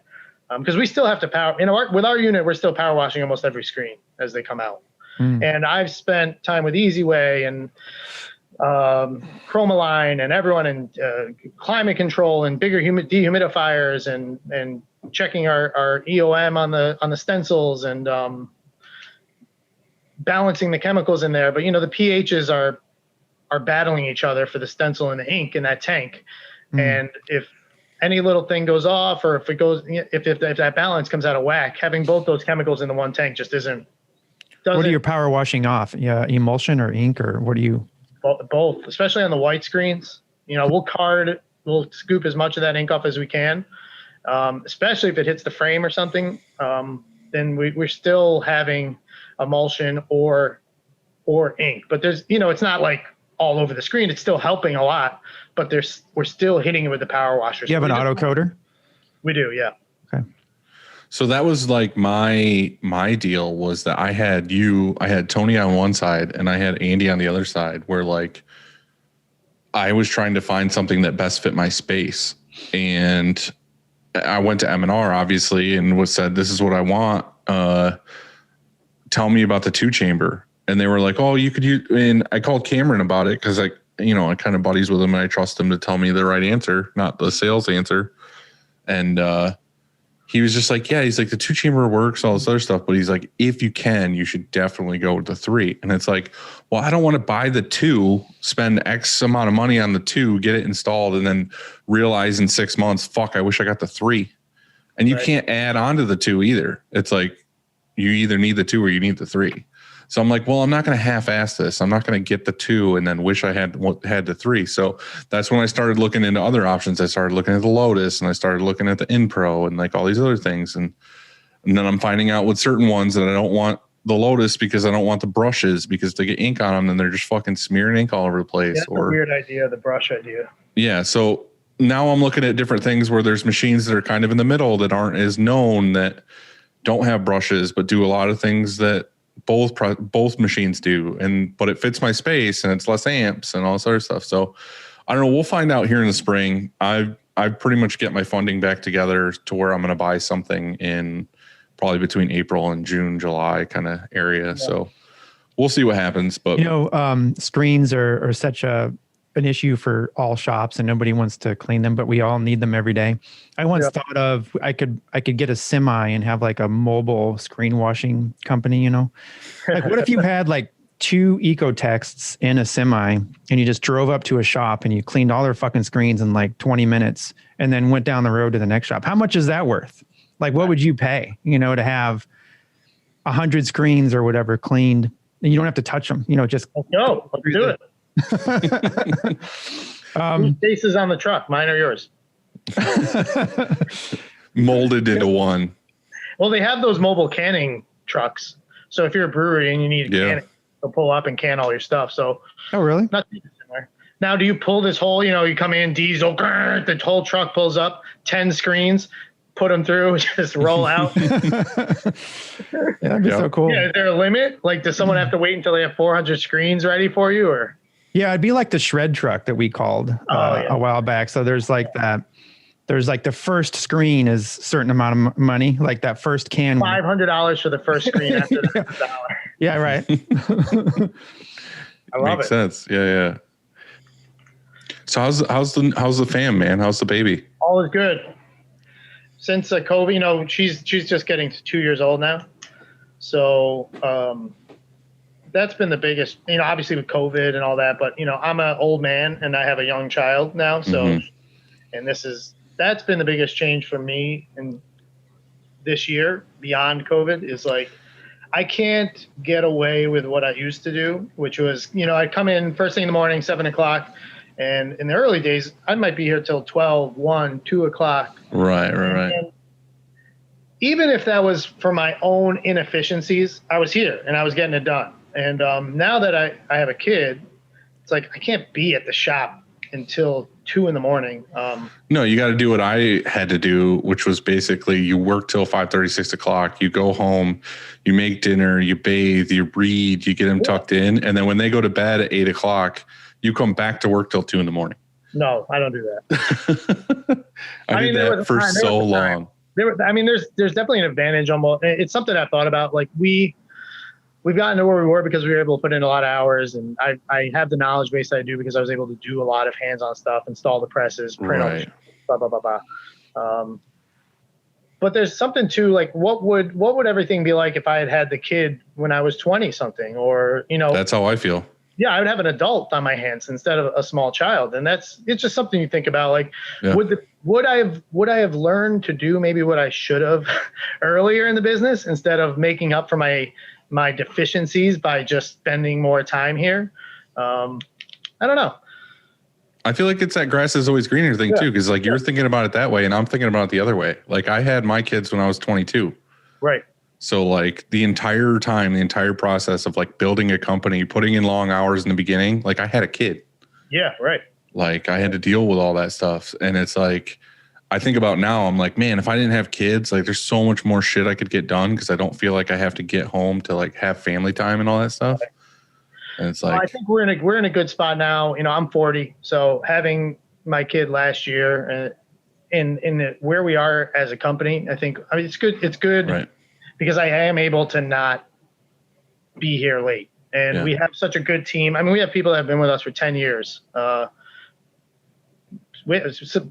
sales team, one of our, Jeff in our sales office, he's been here basically since the start, 10, 12 years. Kyle, our lead printer, he's been here 10, 12 years.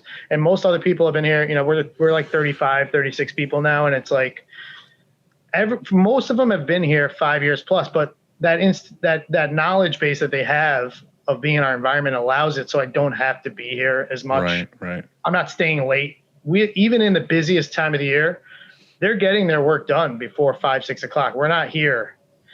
Rarely are we ever here past 5 o'clock anymore. And now we just hired a maintenance guy.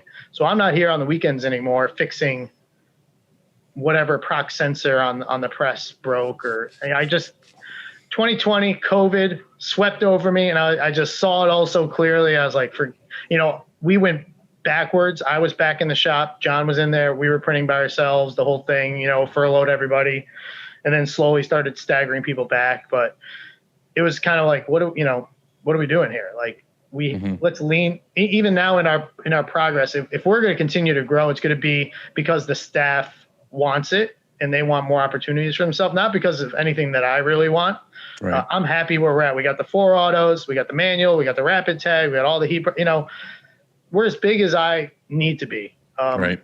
So this year with reviews coming up next week and everything, that's really what I'm sitting down is like, where can I help these guys get to where they want to be within our system? Is it a new product line? Is it a new this? Is it what is it? How do they get to the next level? It's fine for me to sit here and say, I'll make the money and I'll do this, but how do I get them, these people that have been here 5, 10 years, I want them to be able to keep developing. And so that's really my challenge over the next year is how do we, if they want to help us grow and they want to take on the lead of that project, how do I help them do that?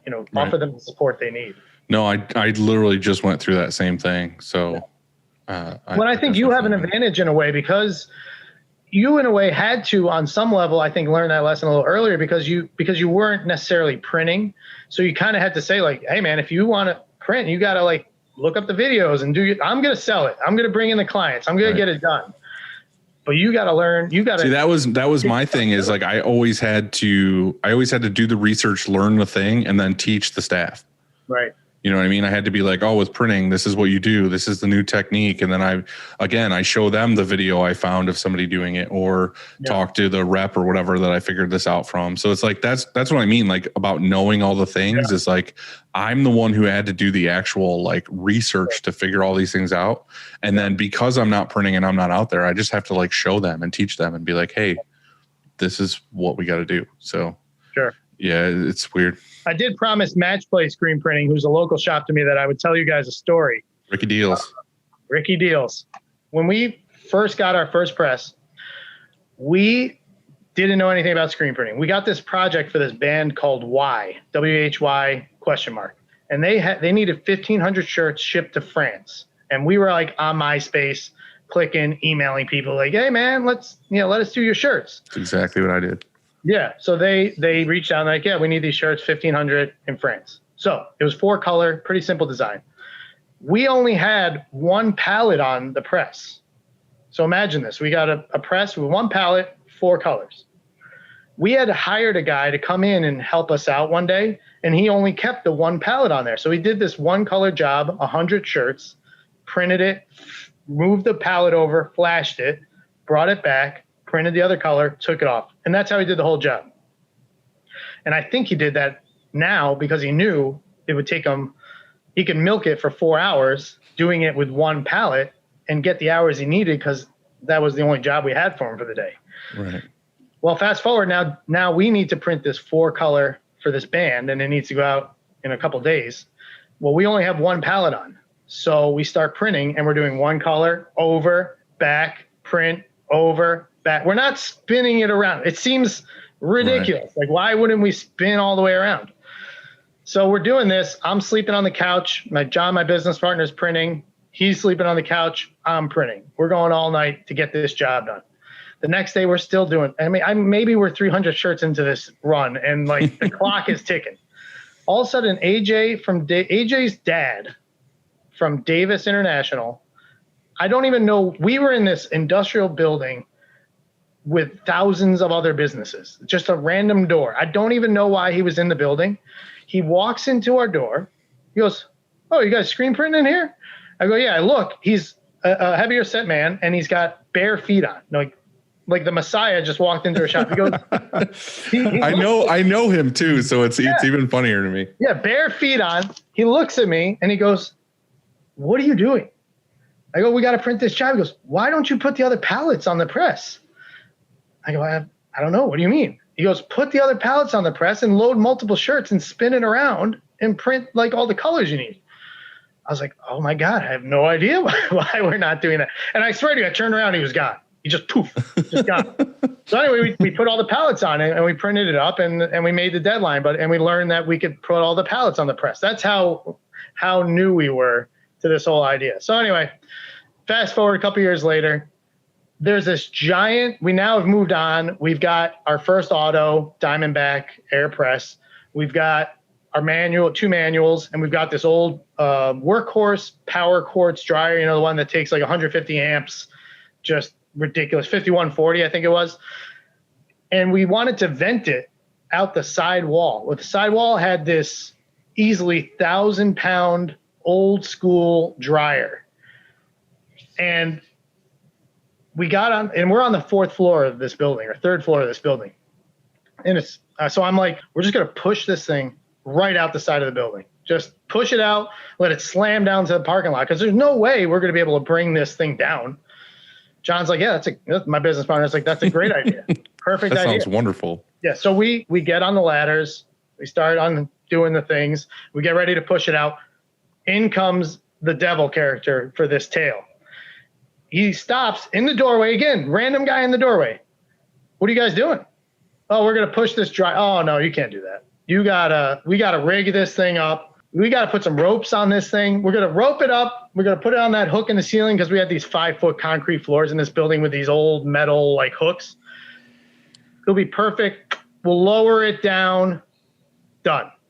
I go, so I don't know. I just let this guy talk me into it. So we roped this thing all up. There's some sort of safety rope and another rope. Anyway, I take this rope, the one rope, and I'd walk it around our manual press, around this giant 5-foot concrete column, and I'm holding it. And I'm holding the rope. You know, I got all my points of leverage. John's holding the rope. We're like, okay, we're going to do this. I don't know what we're thinking we're going to hold up with this dryer, with this air conditioner. The guy is on a ladder. He pushes it out of the doorway. It comes out and it just stays stuck in midair. The rope didn't loosen or something. It was just, now we had this 1,000-foot dryer swinging up about 15 feet up in the air. So I look at John, I'm like, well, now what? And the guy's like, we got to get up there and cut it with the knife. Someone's got to get on a ladder and cut the safety rope with a knife so it will lower down. I'm like, oh my God, this is intense. So now John gets on the ladder, goes up with a little knife. I'm holding the other rope. All right, I got the other rope. John's gonna cut the thing. John cuts the rope. Imagine the speed that something can fall out of the air to the ground, and then double that speed, because it just, next thing I know, it was on the ground. I'm holding the rope, gone, right out of my hand. I look, the rope goes around the 5-foot column, whips around the leg of our manual press, wraps around like a boa constrictor, lifts the entire manual into the air, 15 feet into the air. The air conditioner slams on the ground. The manual is upside down, hanging in the air, falls off the rope, slams upside down on the ground. Arms go flying off. It breaks the aluminum arm on the bottom. I turn around.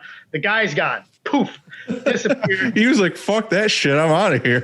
Yeah. And actually now I put John in this story. I'm realizing John wasn't even here, because I called John. I'm like, that's it. I put us out of business. I literally flipped the press. You can't even, it's just up in the air, it's upside down, smashed into a million pieces. All of a sudden, some other guy walks up to our door. He was down the hall, living in the space down the hall, heard the noise. He goes, what was that? I go, oh, this press, we broke it and the arms. And I'm like distraught. We're never going to be able to use this press again. And we got this job and it's due. And all I got is this other press over here, this workhorse, and I can't get it to like register anything. And anyway, he's like, oh, I'll fix it. Comes back with some sort of shopping cart, picks up all the pieces. And like a week later, he came back with the press all welded back together, the arms straight as could be, and it printed like it was brand new. Anyway, that was the time we flipped the press upside down, smashed it. So good. We've had some times. So what do you got there for notes you were saying? Well, the air conditioner story, I had to tell that one. I wanted to ask about the cardboard, but it sounds like we already got to that. Mm-hmm. I want to know why, Dylan, your FreshBooks, why are you still writing on Post-it notes when people make payments? I don't know that I really understand that. I understand that you guys have covered this a lot, but why not communicate with, like, go on Upwork or something, find some coder and have them code you something from the Freshworks API to talk to your Google sheet and like update as paid. You just spoke Spanish to me. I have no idea what you just said. Is that a thing because of my last name? Is that yes, that was towards you for that. Yeah. It seems to me that you should not be writing on Post-it notes you're a grown man with a business. I know. And we've had this discussion a million times, and I'm actually in talks with Printavo right now about possibly using them. But the thing is I feel like some people got the wrong idea of the Post-its, that I was just like doing all of our business stuff and writing stuff down. Really, it's a very small part of what's happening. So in FreshBooks, we don't use, like, generally with FreshBooks, what you would do is you would make an invoice, you would email it from FreshBooks to the customer. Hold that thought. I got to move my desk to a power plug. Oh, you're going to die. Hurry up. Oh, wait, let me go this way. This is live action. We're getting the quick tour. We're going back the other way. Actually, I think we only put one plug in. So we bought this building with no roof. And you can see up top, it's all brand new metal decking. But when we laid out this space, I think I only put one plug back there. All right, I found it. I found a plug. Now we're in like the dumpster room. You good? I'm ready. All right. So anyhow. All right. So in FreshBooks, basically what you would normally do is you would email the customer from FreshBooks, and then it gives them like a whole email thing, and they could pay, and you would link all your stuff up in FreshBooks and pay and whatever else. We don't do that. We use FreshBooks to make the invoice. We download the PDF, and we keep everything in Gmail so that it's all recorded in Gmail, like our entire conversation, sending them mock-ups, sending them everything, which is basically what Printavo is doing. Is you're setting up things and you're keeping it all together so that you can see everything together. So that's what we were doing, is we were keeping everything in there. But the problem is that when a customer pays an invoice that we emailed them, basically it's going to our PayPal and they're making a payment. Well, PayPal sends me an email saying, Joe Schmo paid invoice 1234. So what I'm doing is when I get that email notification, I'm writing down invoice 1234 paid on 124, and then at the end of every day I have a list of like 15 payments that came in that day. So I'm taking that post-it note and I'm going over to Chris's desk and I'm putting it on his desk, and then he goes through all those invoice numbers and adds those jobs to the schedule. So that's the only thing we're using post-it notes for. Like that's the only that's the best way I found to make that work. I think I understand, because we basically do the same thing. I mean, we have an order on hold in a work order, like in a packet. Yeah. And it's on, let's say it's on hold for payment, and we'll get a notification in QuickBooks, and it's automated, but we'll get that notification, and then we'll go over to that packet that's order on hold, for payment, and we'll grab it out and order the shirts. But my thing is I just, like you were saying, is have somebody code a thing to where when a payment gets made, it adds it to my Google Calendar. I just didn't have a way to do that. I didn't have an automated system to go from it's paid to now it's on our Google Calendar. Yeah. So that's why we were using post-it notes. Well, where do you guys have a general production schedule? Like, how are you tracking all of your jobs? Yeah, so everything is on our Google Calendar. So we're not putting anything in by actual time slots. We're just putting everything in. So I mean, like you don't have like a Google spreadsheet with like screens burned. It's all on the calendar. So if I understand it correctly, so the color of the job on the calendar is the status of the job. Kind of, yes. So basically, try to make this short. So basically when Chris adds everything to the schedule, it's all green. And then I know if it's green, the shirts aren't ordered. So when I order the shirts, I change them to purple. So then when the shirts are counted in, they get changed to either blue or red. Blue is standard turnaround. Red is a rush job, or it has a specific day. And then when Brian makes the SEPs and finishes that, he adds 1 star in front of the invoice number on the calendar. Yeah. And then when the screens get burned, he adds a star in front. So if there's a job with an invoice, everything is on the schedule, it's blue or red, and it has 2 stars, that means it's burned, ready to go.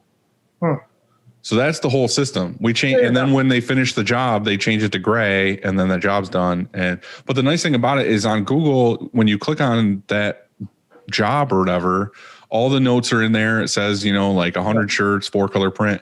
And then in the notes, we put, what mesh we used and what Pantones we used and all that stuff.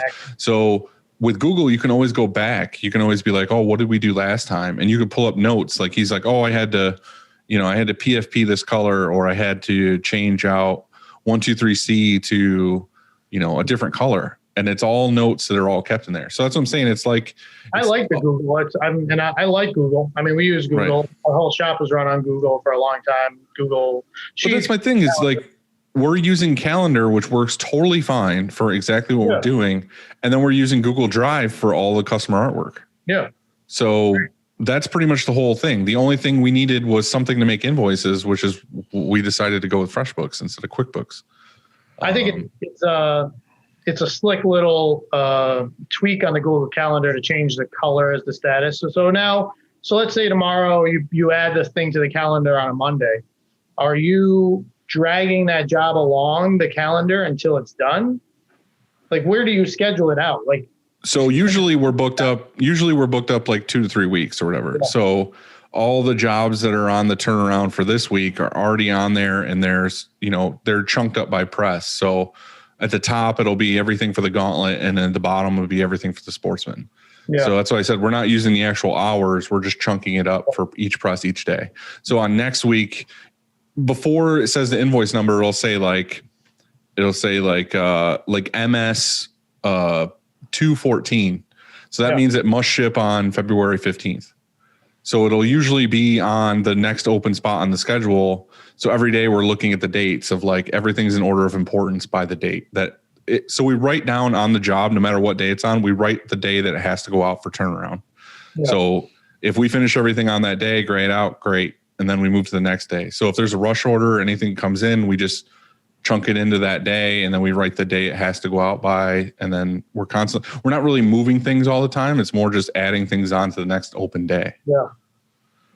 So like I said, it works great. We've used it for 11 years. Everything's fine. There's just there's a bunch of little things that aren't really automated. And if somebody here slips up, there's no way to really, like I said, if I, for some reason, lose that Post-it note with all the payments on it, I have to go back into my Gmail under a folder that I have payments in and see like who paid on that day or something stupid. So it's going to be nice to, if we add more employees or we grow the company, to automate those things so those stupid mistakes don't happen, then whatever. But that's what I was telling Andy the other day is like, I could look into getting Printavo or some other service, but realistically, we might only mess up or lose a job like twice a year. Right. And when we lose a job or whatever, usually the customer calls and they're like, hey, just wondering what's going on with my order. Like you say you blame it on shipping or something. Well, I could say that, or I could just be like, oh, we must not add it to the schedule. And then I'll just do what we could all do is I order the shirts, have them here tomorrow, print them and ship them tomorrow. So bear with me. So in our older system, prior to our new system, we had a Google spreadsheet, and I think I showed it to you when you were here, but you would, the name of the job, and then all the various components of the job, screens, this, that, right. If you guys were to move to a system like that, so when your job came in, you would put it on the Google spreadsheet, type in the name of the job, put in the rest of the details. Then on top of that, when you get that payment from PayPal, all you got to do is go into that schedule, click the status TS. Now, very cheaply, maybe $100, you can go on Upwork. You can have someone code that cell whenever it switches to yes to spit out to your Google Calendar all the information from the previous cells. So that, again, you're not double typing. Because in our older system, Google was great. I loved Google. It ran our shop forever, just like you're saying. But we came into the problem that I think a lot of people have where you're double typing, triple typing. Right, we're doing that now. Yeah. Yeah. And even with our mockups, we would type it into the invoice, type it all into the mockups, type it all into the Google, whatever. Right. Then even type it onto the calendar when we're scheduling, because we schedule with Google Calendar as well. So we had someone just code it. It was like I said, it was very inexpensive. I think it was $100. Any of those statuses get changed from N to Y. It can just spit out to the calendar. And like I said, it takes all that information with it to the calendar. And now you're free to move it wherever you want. It can even change the color on the calendar. If you change like screens burned status to yes, it can change that color on the calendar to whatever you want. Yeah. So that might be a good way to go about it. It's just like you said, there's, like you were saying, is you have to rewrite things. So we might already have on the invoice, all the customer information, it's already written on there, like 100 shirts, whatever. And these are the Pantones. So when Chris gets the slip of the invoices, he has to rewrite all that on the schedule. And then when that job's done and it's ready to ship, he has to go into FreshBooks, copy all of the, the shipping information, everything, all the weights, and then put that into UPS. And that's why it's kind of like, all right, if you pay for one of these, shop management softwares, it's usually just like print label, and it like makes a label with all the information. So that's what I'm saying is it's just cutting out a lot of those little steps that you could have potential human error in. Yeah. Well, even with FreshBooks, that's got an open API that you could have someone program that, because that, if I remember correctly, that has kind of a basic customer resource management, the customer name, the right. It has all that. We just we type it in for the invoice, but that's about it. And now do they pay through the FreshBooks link? No, that's what I'm saying. They pay through our website.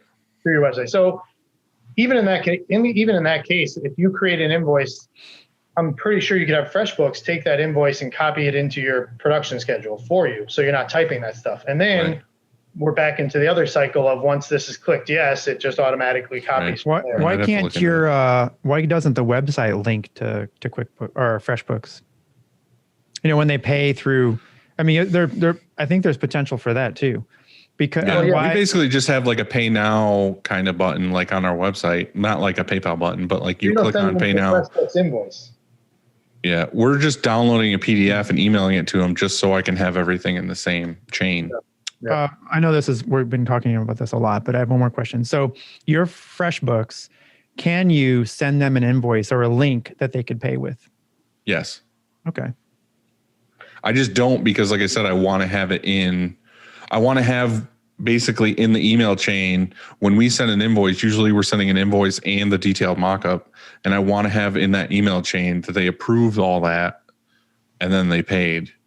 So I'm just trying to keep it together. That's really the only reason why. Well, and I want to be able to look back too and be like, oh, this is when we sent you the invoice. This is when we got the approval, anything. So I think you could probably do the same thing, kind of like Andy's implying with the FreshBooks link. I know we're getting into like the mechanics of the whole thing, but you could take the mock-up, copy paste the link for FreshBooks in the same email, which is kind of how we used to do it. We used to do it with PayPal. So we had a similar kind of situation to what you're having, which is we'd have to type in the PayPal invoice, send them to that.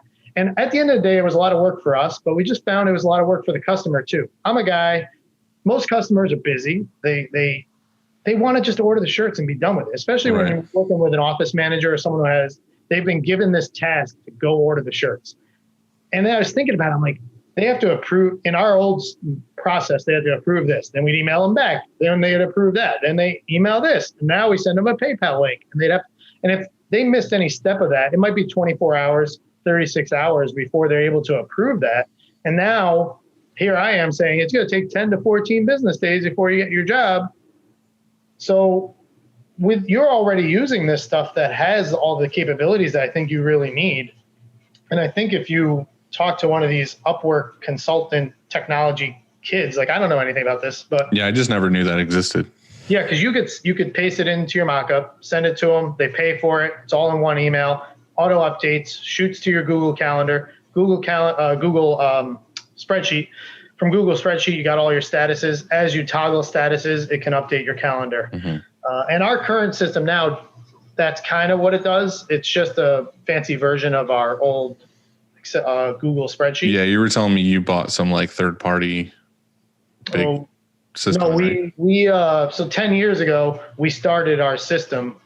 It's a custom-built CRM ERP built on the back of Expression Engine, and we had it all coded out custom for us because back then there wasn't Printavo, there was like Shopworks and a couple of these other more antiquated things, but we wanted customers to be able to place orders right through our website. Right. Not to the point where they can build the designs, but drop down the menu, put the order in. Right, easy enough. And the database and all this other stuff. So we have all the garments in there, all our pricing's in there. We built our own custom shop software. We had a buddy who actually worked here at the time, who was also a coder, just build it out for us. And that's what we use now. So we're still on that system. It's right. And we're about to expand it again. But a lot of it, as we built it out, was off of Google Spreadsheets. So a lot of it is just a fancy version of what we were doing in Google with now Automation Plus that we weren't able to do in Google. Mm-hmm. So now when a customer places an order, it's more of like 1 or 2 emails and their order's done. Even our mock-ups. So once we enter and probably similar to Printavo and these things, but when you enter all the information, customer information, address, order information, what sizes they want, the color, all that the system, once all that information's in the system, the job, everything else is just different ways of viewing that information. So whether it be entering any of that data, once you have that data in one time, you never re-enter it. And that's the big thing with the custom software. Really, that data just needs to be displayed 10 different ways. It needs to be displayed one way for your production schedule, a different way for your ink department, a different way for your receiving department, and a different way for the customer mockup. So once we enter all that information, the art department gets a mock-up that has everything on it except for the artwork. Has the sizes, has the shirts, has the customer information, has the PO number, and it's in our mock-up, with the green and the tiny fish. Right. It automatically makes that. It automatically then has a different format for the work order and a different format for the packing list and a different format. That's pretty awesome. Yeah. For the ink station. And again, it's just a kind of an elaborate version of our old system, of our old Google system, except for that mock-up thing, which is not something we would have been able to do. But that stuff is, I would team up. First thing I would do is team up with some sort of coding consultant guy from Upwork and show them your process and show them the softwares you're using. And I bet you for a couple $100, without moving too far from something that you're familiar with, you can get something that really helps streamline a lot of that data entry. Yeah. I'll definitely look into it. Payment. Yeah, no, for sure. This is just ice and water now. In case anyone's wondering, I know. Yeah. I'm ranting though. I'm sorry to rant on you. No, you're good. What else you got on that list? I love the silicone idea of spraying the bottom of the screens. We don't do that, but we're going to try it. I mean, it's okay. I started with my first can of silicone probably 5 years ago. So you're up to what, 2 or 3 cans a day, or? I mean, so I don't even think we pull it out. It's pretty rare. I think it's only, so here's my best application for silicone. It's when everything else fails, you're on press and you got to fucking print it. Yeah. And then you like last resort, let's spray some silicone on it. And does that fix it? Because I think once you've got big vector art with plastisol, is that what you're kind of whipping it out? I just think that once it's mainly for wet on wet, or if something's sticking for whatever reason, if you're printing after a flash, if it's tacky. Yeah. But like I said, it's mostly it's kind of when we've made a mistake, I think. But you've made that mistake, you're already invested, it's on press, and you want to fix it, without making other screens or anything like that. Then I think then I like it, because it is a quick fix. It sort of works. Like it actually does improve your situation, but it's more of a Band-Aid, I think. Yeah. Yeah. A way to get you out of that system. Yeah. I mean, there's having a trick in your wheelhouse is always nice. Yeah, for sure. I don't know. What else did I have? There was the Post-its. I wanted to get on you about that. And feel free to shoot me an email. I can hook you up with someone to. Yeah, no, I will. Cause I'm looking into it right now. Like I said, I've had meetings with Printavo. I do really like it. I like the looks of it. I like that Matt's there and I trust him. So, our problem for that stuff, I love Printavo looks awesome.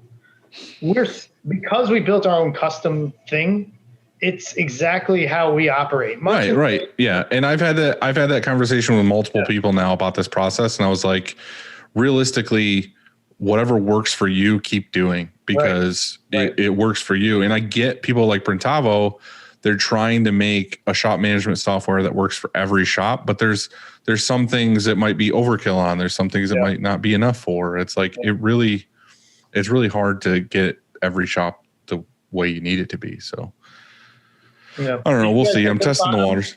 Did you guys get to the bottom of towel mode? It does exist. It does. Yeah. Do we know what it does? Well, you have it on your press. I'm not going to go look. I think I know what it does. It has a picture. Yeah, it has a squeegee on both. So basically you put a squeegee on both of them.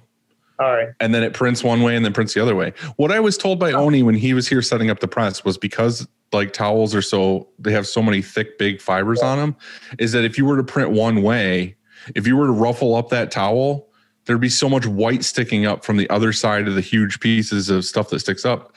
So you want to get ink on both sides of that. So you're printing it one way and then you're printing it the other way.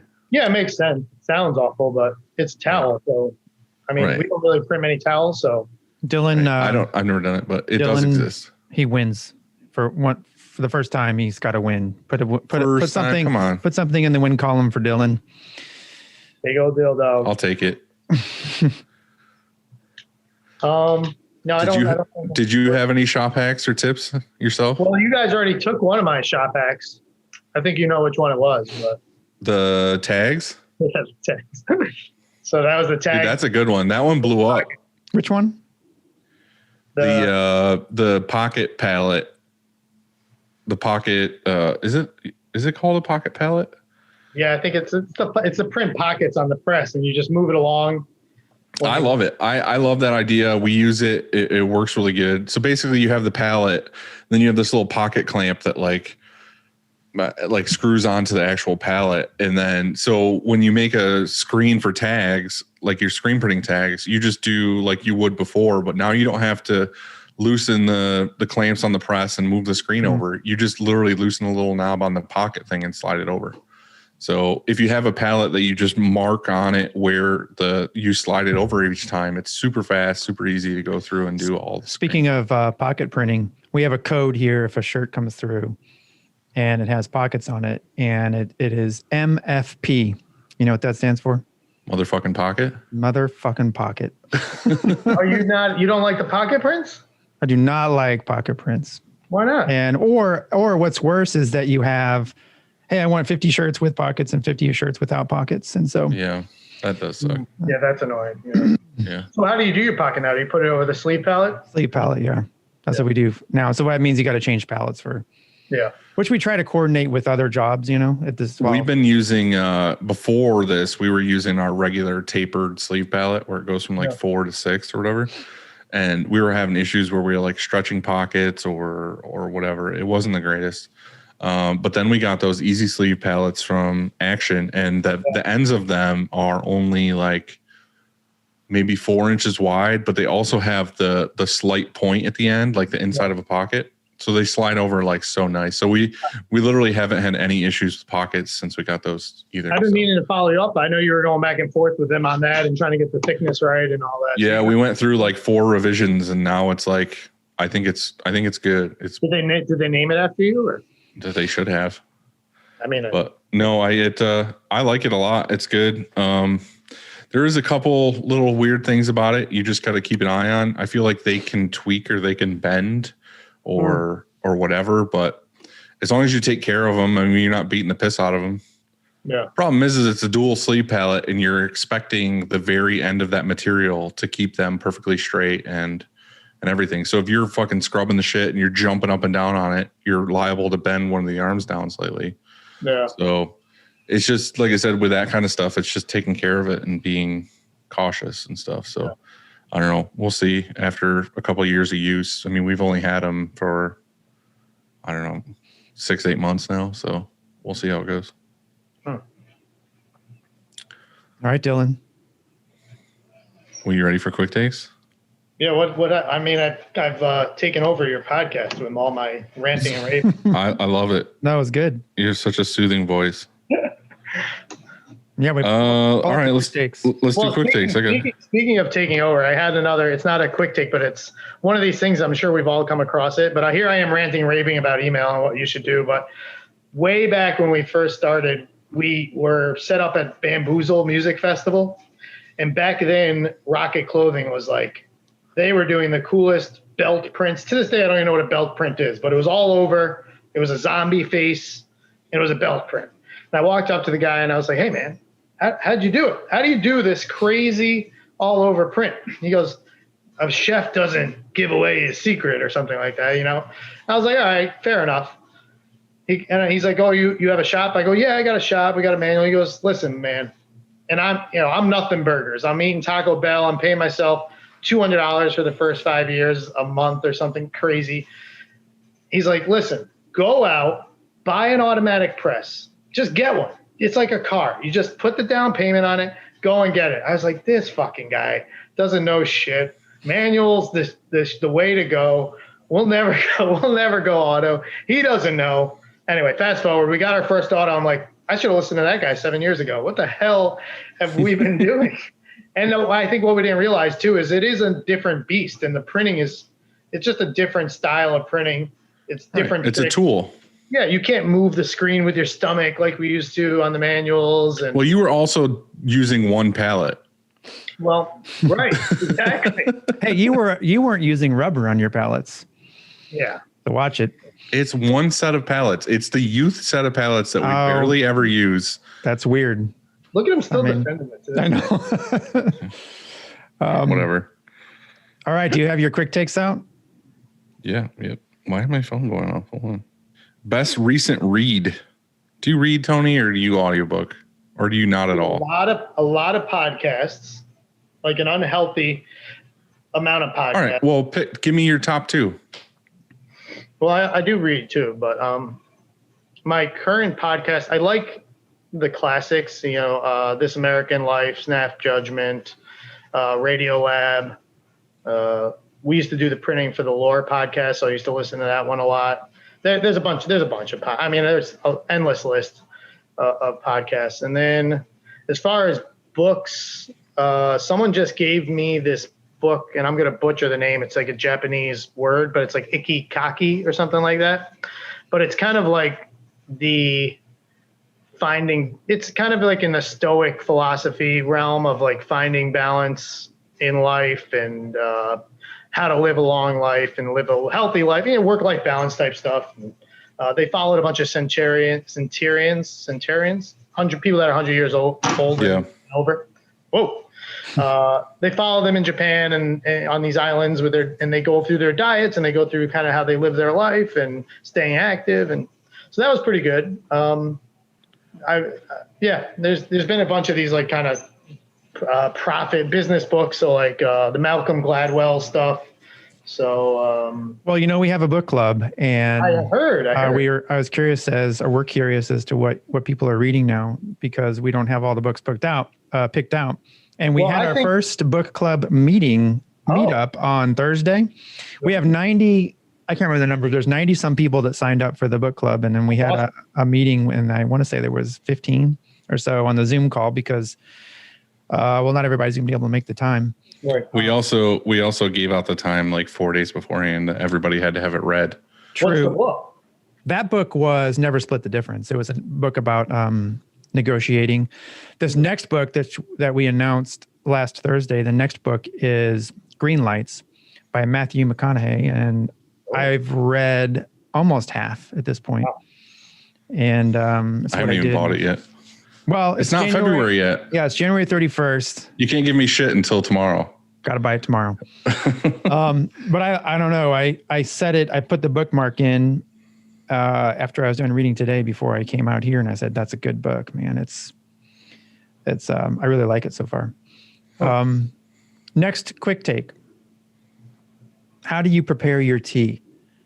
I don't drink tea. I drink coffee. I'm a coffee fan. How do you prepare your coffee? Black. Yeah. So you don't prepare it. You just put it in a cup. Sorry. So if I'm not, generally I'm going to Ugly Duck Coffee right here. My boys. They're local, right? Yeah, they're local. They're multi-roaster. They got Gimme Coffee, and then they bring in a lot of right now they got Snowdrift on brew. If I have time, I'll do a pour over. If I don't have time, I'm doing just a drip to go. I'll do a cortado if I'm feeling fancy. At home, I'm doing a Chemex or I'm doing a drip, a pour over. But that's it. Yeah, mostly pour overs. That's fanciness. Sounds good. I do feel like that's one of my most pretentious traits is my coffee. Really. All right. That's cool. Everybody has their thing. Andy has that gourmet pizza, so you might as well have gourmet coffee. Red Baron, or what are we talking here? Oh yeah, it's gourmet all the way. From Target. Have you had the Red Baron? I love Red Baron. I had it yesterday. Yeah, that's a good one. Solid. I mean, you guys don't have pizza down there, do you? Do they have pizza that far south? No, yeah, I've never. We don't. We have to ship it in. Hard times. They just take tortilla shells and put sauce on it. Yeah. American cheese. Freedom cheese. Is that another Spanish joke, bro? Stop. Come on. You're like, come at me, bro. Come at me. All right, next question. All right, shit. I got to pull your text up. Hold on. What would you say is the best lesson your parents taught you? It's funny because I thought about this. And I'm sure they've taught me all kinds of lessons, but in a way, there's the lessons they didn't teach me, which I think were some of the most valuable. For the most part, they didn't get involved in anything that I was doing. Like they kind of just, I would just do it. And the reason I bring that up is because recently we had a customer come in and their kid wanted to start a clothing line, and the dad was basically running it. And the kid, you could tell the kid just kind of was not interested in it. I guess it was something that he had, some situation that he had. He made up some word, and we should put it on a shirt, and the parents kind of hijacked it. Whereas in my scenario, if I wanted to do it, I had to do it. They weren't going to facilitate me doing it at all. My parents are immigrants from Portugal, and they came over in their 20s. So kind of the immigrant story, came over with nothing, worked their way up. My mom actually came over in high school, but worked their way up, worked multiple jobs, and they were busy, and they just, it wasn't like neglectful. It just, I don't know, like if I had an interest or if I wanted to go work a job, I had to go get the job. If I wanted money, I needed to go do it. So in a way, I think their hard work, obviously, but I think in that void of like getting involved in my thing and trying to manage in a way what I was doing, I think that's probably the most valuable lesson. Is I'm pretty inquisitive to begin with, but I think they left enough room for me to kind of explore whatever it is that even led me to open this shop. Like they just had no real, other than sometimes saying like, you should do something. They really didn't get involved. So I think there's something to that. And I haven't really been able to put my finger on it, but there's something in that void that I think was really good for my personality and let me find a path. That's good though, because I feel like we talk about that all the time. We've had people come in here and apply for a job with their parent. Right. And it's like, you're immediately not working here. Right. And it's like, just if you're out, picking yourself up by your bootstraps and doing it yourself, it's definitely more rewarding, I feel like. I had that same situation where a parent came in with their kid about a clothing line, and the exact same thing. The dad was, handling most of it. And I never was like that, or I'm still not like that with my kid, with my kiddo. I want, I think to some extent it's one thing to kind of, when they ask, to guide them along a little bit, but you almost want them to mess up, wouldn't it be a good lesson to go through that clothing line and to have it fail even? Right. What's wrong with that? Because that teaches you humility. It teaches you confidence. It teaches you, do you give up, or do you, try a different thing, or whatever it is? There's all kinds of lessons when you're young to screw up stuff on your own, and so I really like that. And also the fact that your parents didn't help you probably makes you a better entrepreneur now, like it had something to do with, your success now. Well, I think you end up doing, you don't end up sticking and I'm not trying to knock parents that are getting involved, and because I'm sure there's all kinds of upside for that. And what do I know? I only have a 2-year-old, I don't have, you'll find out. Yeah. I don't know what I'm going to, maybe I'm going to try to guardrail everything, but I think not having to maybe keep doing something, maybe because they were involved, especially when I was younger, it let me just quit things all the time. So, and there's a podcast I recently listened to, and it's kind of the upside of quitting things. Like there's a lot of value in just quitting something instead of dragging it out. And I think sometimes when you have in a parent type child in that scenario, if they're pushing and guiding and getting involved, it kind of pigeonholes you a little bit to what you want to do. I don't know. We had a record label. We had the clothing line. We went on tour with Warped Tour. We were driving the van. We were doing all these crazy things, and like they could never have really gotten involved in that. And I couldn't have done it if they were involved in that. There was this part. There was this part of the book that I'm reading right now, Greenlight, that Matthew's talking about how he got into University of Texas, Austin, and so he's there and he's in school and he's pre-law, and I think it's about his junior year, and he decides he doesn't want to be an attorney anymore, and he wants to go into film. He wants to go to film school. Yeah. And so he's like nervous as anything. He has to call his dad and tell him that, because his dad's paying for his college, and his dad's excited about him being an attorney. And so he calls his dad on the phone, and he tells him like flat out, look, I'm going to go to film school. And his dad said, well, just don't do it half-ass. And I think that was like, and he was blown away. He was waiting for his dad to say, you know, like, the fuck you are, you know, and instead he said, don't do it half-ass. And so I think that's great. And that's how I've been with my kid too, you know. Yeah. Now your kid works at another shop, you said? He does. Yeah. He's a fantastic printer, not because of me necessarily, but you know, he kind of got in, he grew up around screen printing, and he's helped me out of lots of jams, and he runs, still helps me out sometimes, but no, yeah, he's in another shop, and he has become a really fantastic press operator, but also production manager. So, so is that just like a dad-son dynamic that he's not at your shop, or because I would never be able to work with my dad? I think, not to like open up the hood of your car here, but no, that's fine. I mean, it is a little bit, but it's more it's more of a mom or a mother-son dynamic, because the other shop is at his mother's shop. And what? So, yeah, it's the first shop. Are you guys like back to back, like the shops, like? Yeah, we're fiercely competitive. No, so I started like, you know, where most people know, I started out in my garage a long, long time ago. And that shop, though, I was divorced in 2008, and I walked away from all that. But that shop still exists, and she runs it. And he is the production manager there. That is really interesting.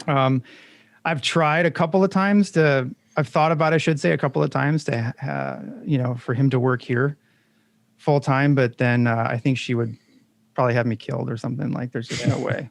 It's tough. You don't want to really. And also, I think working with, I think your family can be tough just in general. I mean, right.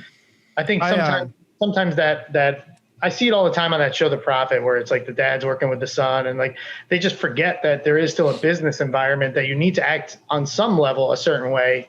And when it's your family member, you know, the next thing you know, you're cursing at him or whatever. You know, you're just not being professional like you should be. So It's probably better in a way, better for the relationship. Yeah. Yeah. He's definitely called me on occasions and been pretty upset with his mother. And I've, does that give you like a little ping? Yeah. Right. But I mean, I want, you know, I wish her success, and I want him to be successful too. And yeah, of course. So we work it out. Yeah. Good. So yeah, that leads me to the next quick take, which is, what would you say is the best lesson that you've learned from running your shop? This is deep. I don't know, man. There's so many lessons. Is there an area of lesson that you're interested in, or? No, I just know, for personally me, this shop, growing up with screen printing, because I started so young, you know, I started my business pretty young, and I didn't know anything. Like everybody would have told me never to start a business. Like you don't have a chance, you know, like, but growing up and running a business and making all the mistakes I made, it's really taught me a lot about just even life. And so, yeah, you could go anywhere with this. You know, what do you think the best lesson your shop has taught you? So I got one, I guess. So probably the best lesson, it's probably increased my empathy in regards to the staff here and their different situations, and hearing their stories, and when they call out, and realizing how complex people's lives can be when not under these walls. And then also on top of that, and kind of related to that, is everything is harder than it seems, you know, in a way. Like, I think from the outside, we look at situations and we're like, that's t-shirts, that's easy. Look at Tiny Fish. They got it all figured out over there with their 4 presses, and everything is just harder than it seems. Like, even our new box design, because of COVID and it took like a year and a half to get by the time we started with the designer to the time we got the boxes in house, it just took, I don't even know why it took a year and a half, but like, I know COVID was in there. So I got, a few months there, but like just the back and the forth. And when I look at other situations, I even used to look at turn times when I first started at print shops, and it was like 2-week turn time. I go, 2 weeks? You can get shirts from Alpha in one day. What are they doing over there? So I think I've started to realize, under the hood, everything is a lot harder than it seems, especially if you want to be really good at something. And kind of just to wrap that idea up, I was working kind of one-on-one with the developer of our software. And I don't really know much about programming, but I kind of have a general idea what's going on in there. And he would put stuff into production, and the staff would get their hands on it. So now you got 35 people playing with it in real life, things breaking, and then the customers interacting with it. And he would get really frustrated with this process of rolling out to the customers. And I would say to him, listen, man, we are flying the plane while we're building it. It's something I heard that I just keep repeating it. And he just recently, he's gone on, he's moved on from doing our software. And he actually started this really cool charity that it's called Rochester Mutual Aid. But basically it's 400 volunteers now. He built the back end software, and it's like people can collaborate and connect with people in need and provide something to those people in need. And they have a house where they can store food and toiletries. And he said, and I talked to him recently about it because my wife volunteers with them now. And he goes, Esteves used to say to me 10 times a week, we're flying the plane while we're building it. And it used to piss me off so much. And the other day we're in a meeting and I said to them, we're flying the plane while we're building it. He's like, I understand now what he was trying to say to me that whole time. And I think it's that complexity of what's going on, and I know you guys have talked about it, like, when do you stop to fix that thing? This plane is off the ground. We are going, the shirts are here, the orders are coming in, that press goes down, or this system or this process is broken. When do we stop to really look at that? And that's been the biggest thing that I've learned from being at the lead of this business and starting this business is, especially in the business world, nothing is really what it seems. And then even on the personal side in people's lives, like, you don't know that person might be having a bad day counting shirts or something, or catching or not paying attention, but they have their real life going on in their head, and they can't always separate that. So I like to try to dig into things a little more and not jump to these conclusions that, oh yeah, I know what's going on over there. Like, we really have no idea what's going on over there. So maybe I don't make as many assumptions as I used to. That's probably it. Yeah, I mean, it totally makes sense. Yeah, I think that's something. Before I got married my second time, we saw a marriage counselor, just to make sure that this is, the right thing to do. Cool. And we only went like 6 times or something like that. Well, I learned something from it. She said, don't ever fill in the blanks. And that's kind of like what you just said about assuming. Yeah. Like, a lot of times, if JoJo, maybe I think she's having a bad day, and I'll just fill in the blank of what I think it is, instead of just communicating and asking her and saying, hey, wait, I just assumed something. Like, I filled in that blank of what I thought. Let's talk about it. So I always remembered that fill in the blanks statement. That's a much more elegant way of saying it. Yeah, I like that. It's true, though. I mean, yeah. So next question, Dylan. Do you have any irrational fears? We're cutting you to the core tonight. I know. He's going to... I think he just almost passed out. He thought about it and it overcame him. I've got a bunch. Wait, do we have the time for this? I mean, what's the longest, like spiders, give us a quick one. What is it? What's the longest amount of time you guys have spoken to someone? This one. Right here. Yeah. So this is one of my fears. This is that I was going to talk way too long. It's totally good. I always tell people like, oh no, I don't talk a lot. And then now here I am, we're at 8:00 on a Sunday. Chad's got to cut it up anyway, so it's fine. I do have one that's maybe not that. It's very recent actually. So up until last week, my hair was down to here and my facial hair had gotten out to here. I just went COVID crazy, let it all grow. And I cannot explain it to you, but there came a point last week when I got to cut. I'll cut it all off Wednesday, where I was like claustrophobic in my hair. I was like, it's coming in on me. Like my beard is just, it's all just. I don't even. I would stay up at night thinking about it. Well, you can cut it. I did. And you did. That's what I mean. I woke up the next day. It'll grow back. Yeah, I have a little claustrophobia fear also. When I was about 4, we were playing hide and seek, and at the time we had gotten a new washer and dryer at our house, and they put the old one outside for whatever reason. And I was playing hide and seek with like the neighbor kid. My parents weren't around. I thought it'd be a great idea to hide in the dryer. So I got in the dryer, but I kept it open, it was in the summer. I kept it open like the slightest bit. And this other kid who was like 4, whatever, 5, he came running by and saw me and shut it, like not even knowing. And I couldn't get out. Like I was stuck in there, and all of a sudden got hotter and hotter and hotter. And so I heard, I don't know how long it had been, but I saw the kid run by a time, and then I saw my mom, and she went by, and then I saw a fireman like come by. I don't know why. Maybe she called the police or something. I have to ask her about this story. And they opened it up, and I was super dehydrated. Probably would have died in an hour. So why was it on? How was it not spinning and tumbling? No. It wasn't on. It was just that it was in this metal box that it got, and it was hot outside. It was like being in a car. I'm just picturing you in the dryer, like dum. No. No, it was off. It was just like in a hot metal box, with this little window, and I was like pounding on, and then I started to lose consciousness. And anyway, I got out. And so I don't really like. Luckily, I always had too big of a frame to climb into tiny things. That's a weird flex, but all right. All right, hey, so I'll flex whenever I got it. What do you got, Dylan? What are you scared of? Me, Andy. Yeah, Andy's true feelings. Andy's got these like piercing eyes that just. I know. Fuck, I have to deal with it every day, every week. And I noticed like there's kind of like this Andy moment on the podcast where he's like, "Any questions for us?"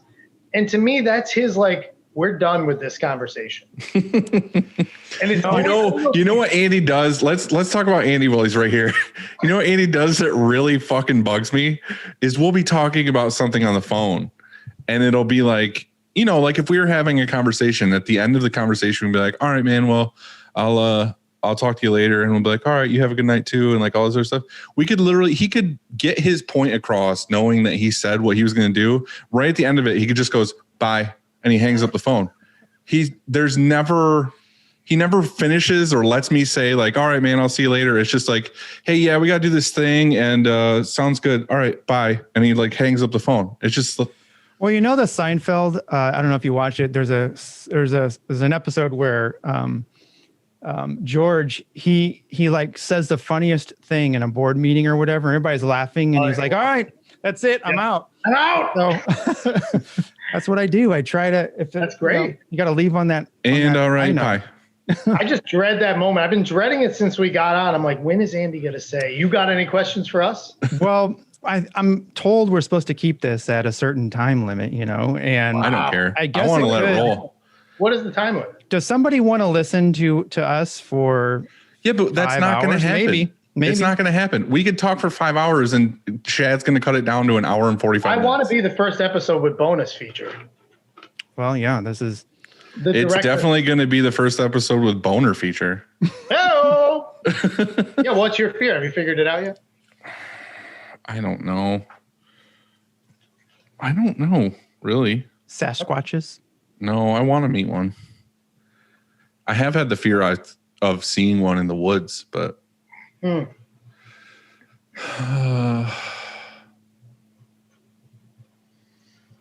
don't know. I really have no idea. All right, next question. What would you say is your spirit animal? No, I'm going to go pretty simple with this one. Just a cat.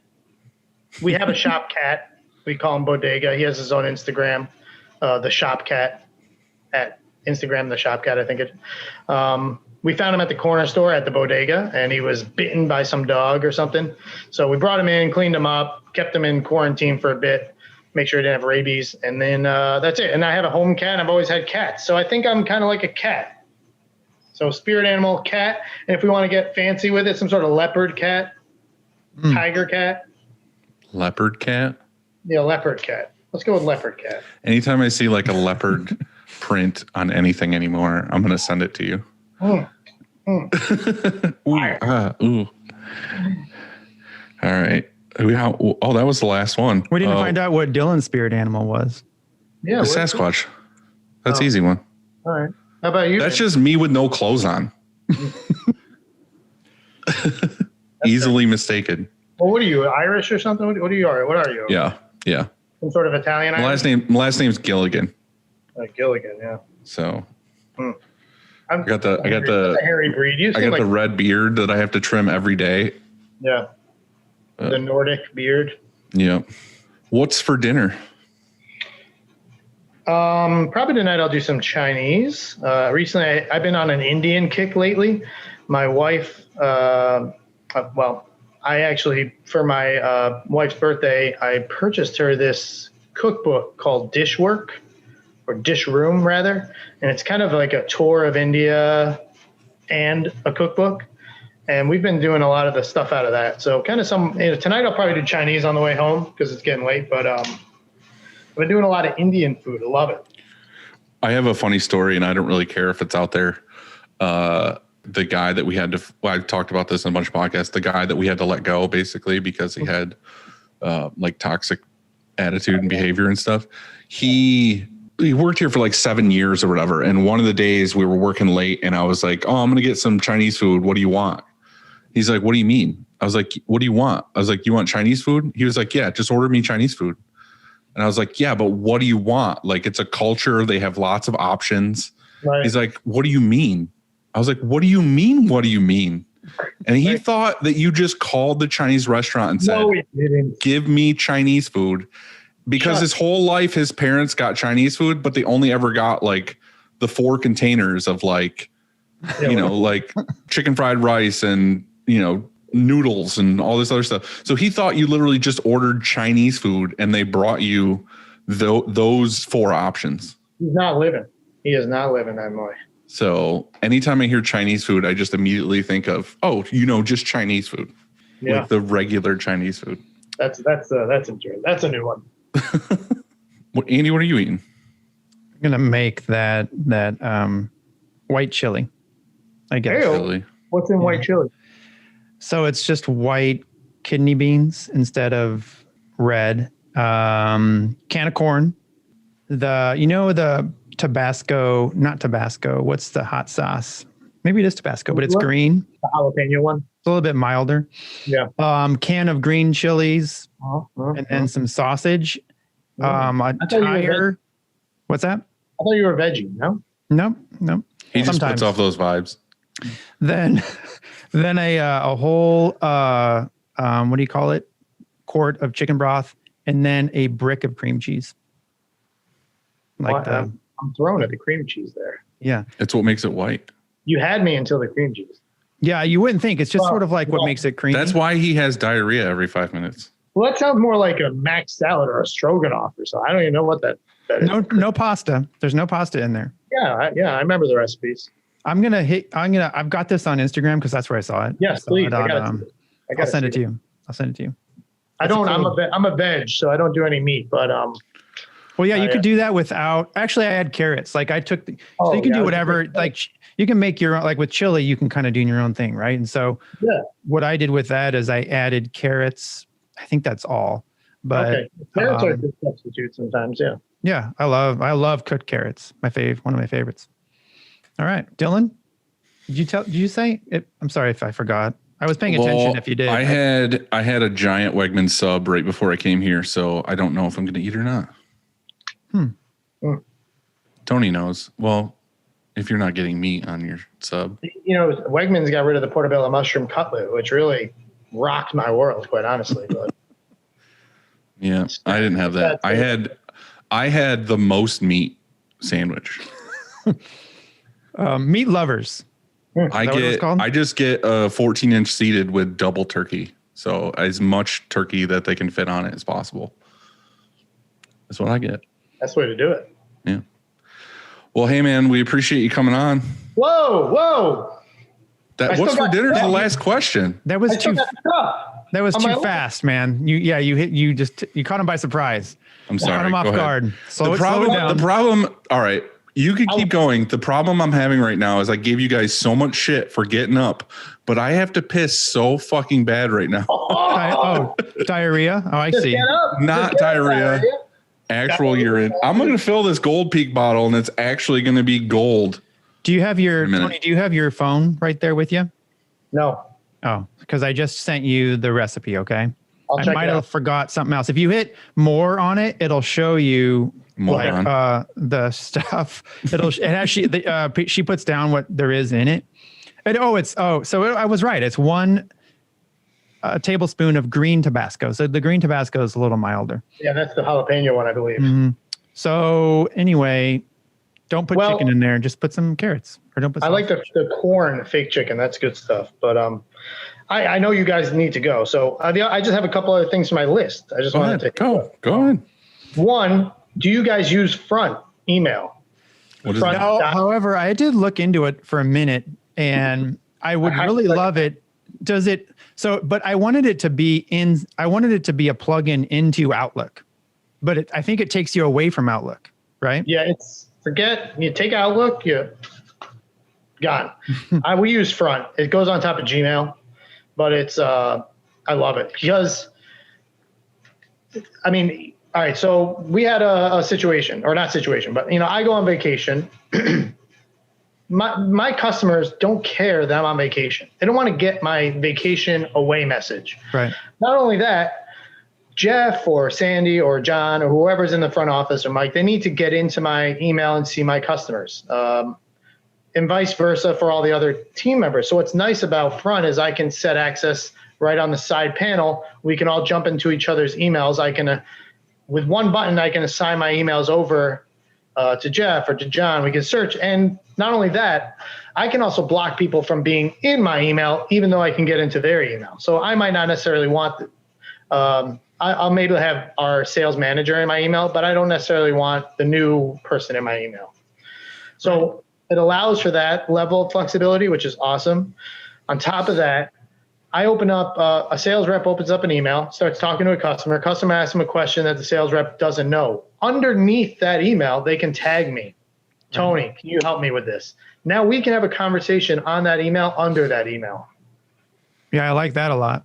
That's what I liked about, because we were all in Outlook. I liked that because, like you said, it goes on top of Gmail. Well, I think it can go on top of Outlook too. It very well could.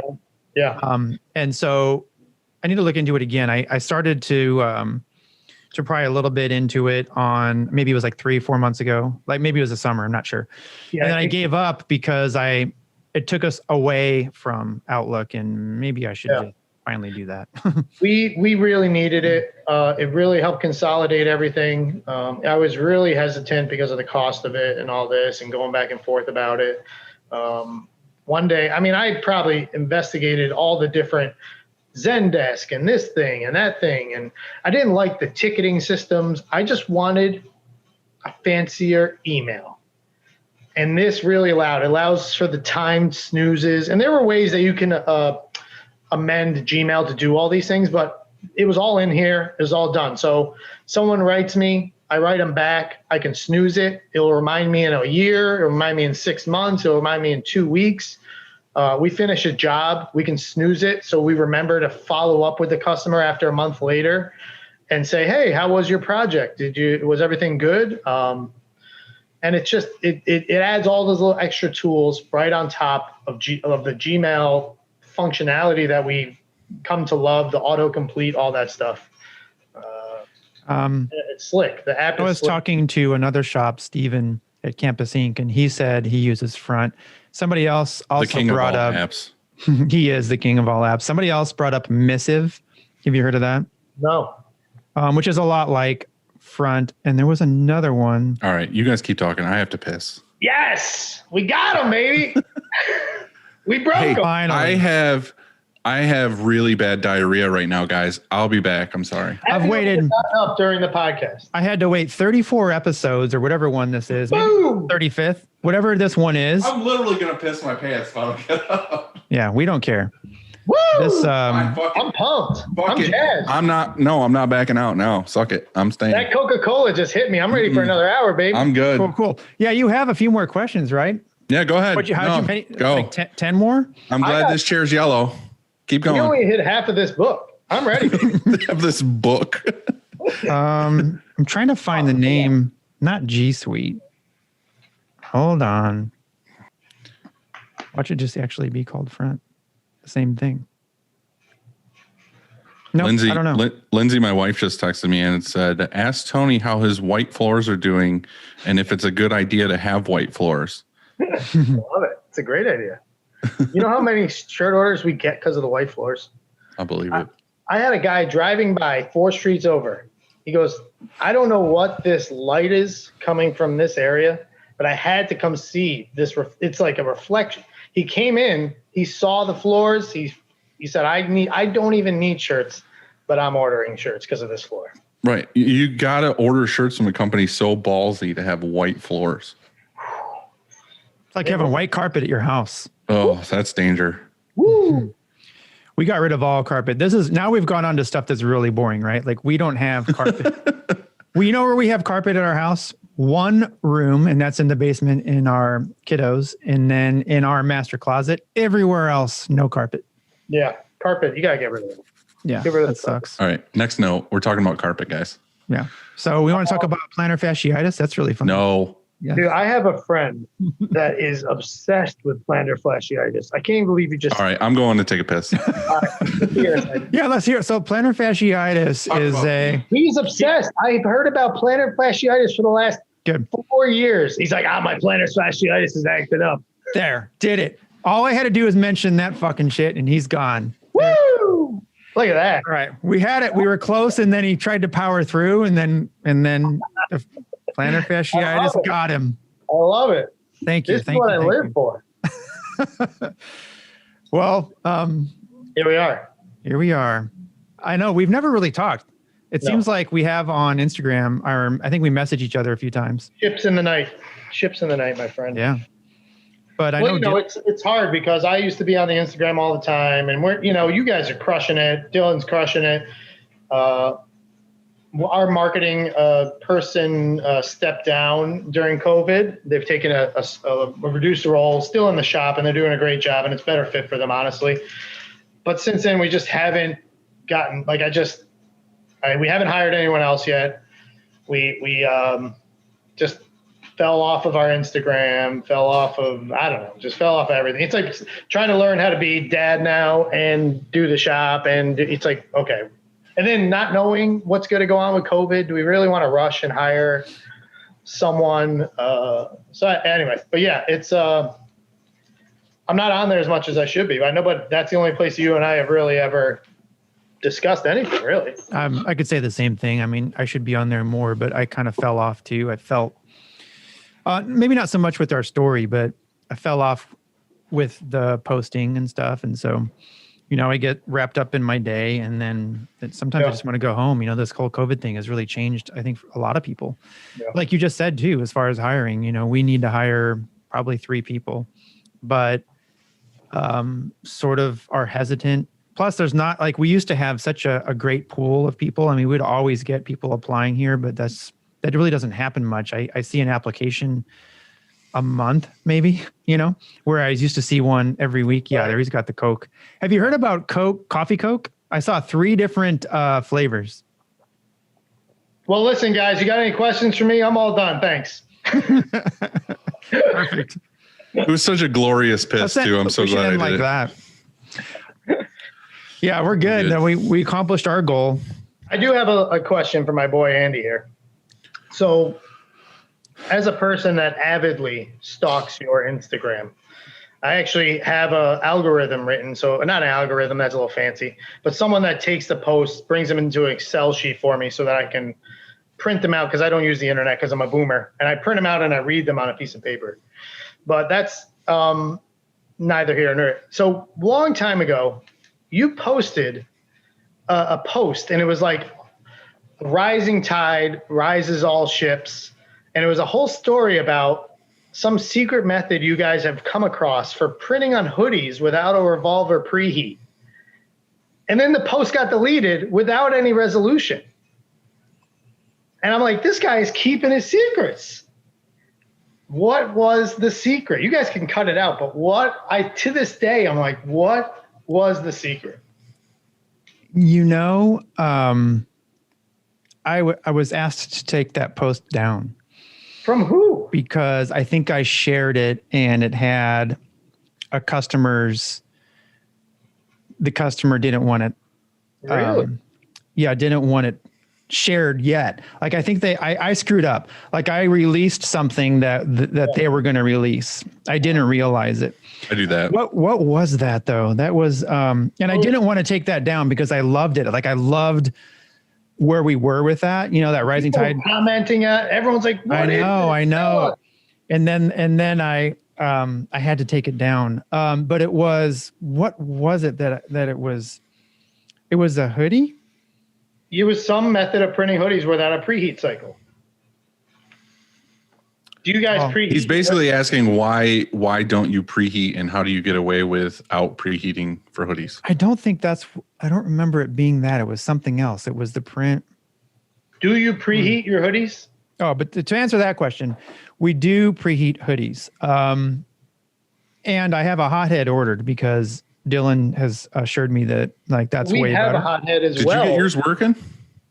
We have it. We hooked it up. I walked by the other day and it's sitting on top of our dryer. They took it off the press. I just don't know if they haven't gotten the hang of it or, we're pretty good with the Teflon screen and just flashing and all that.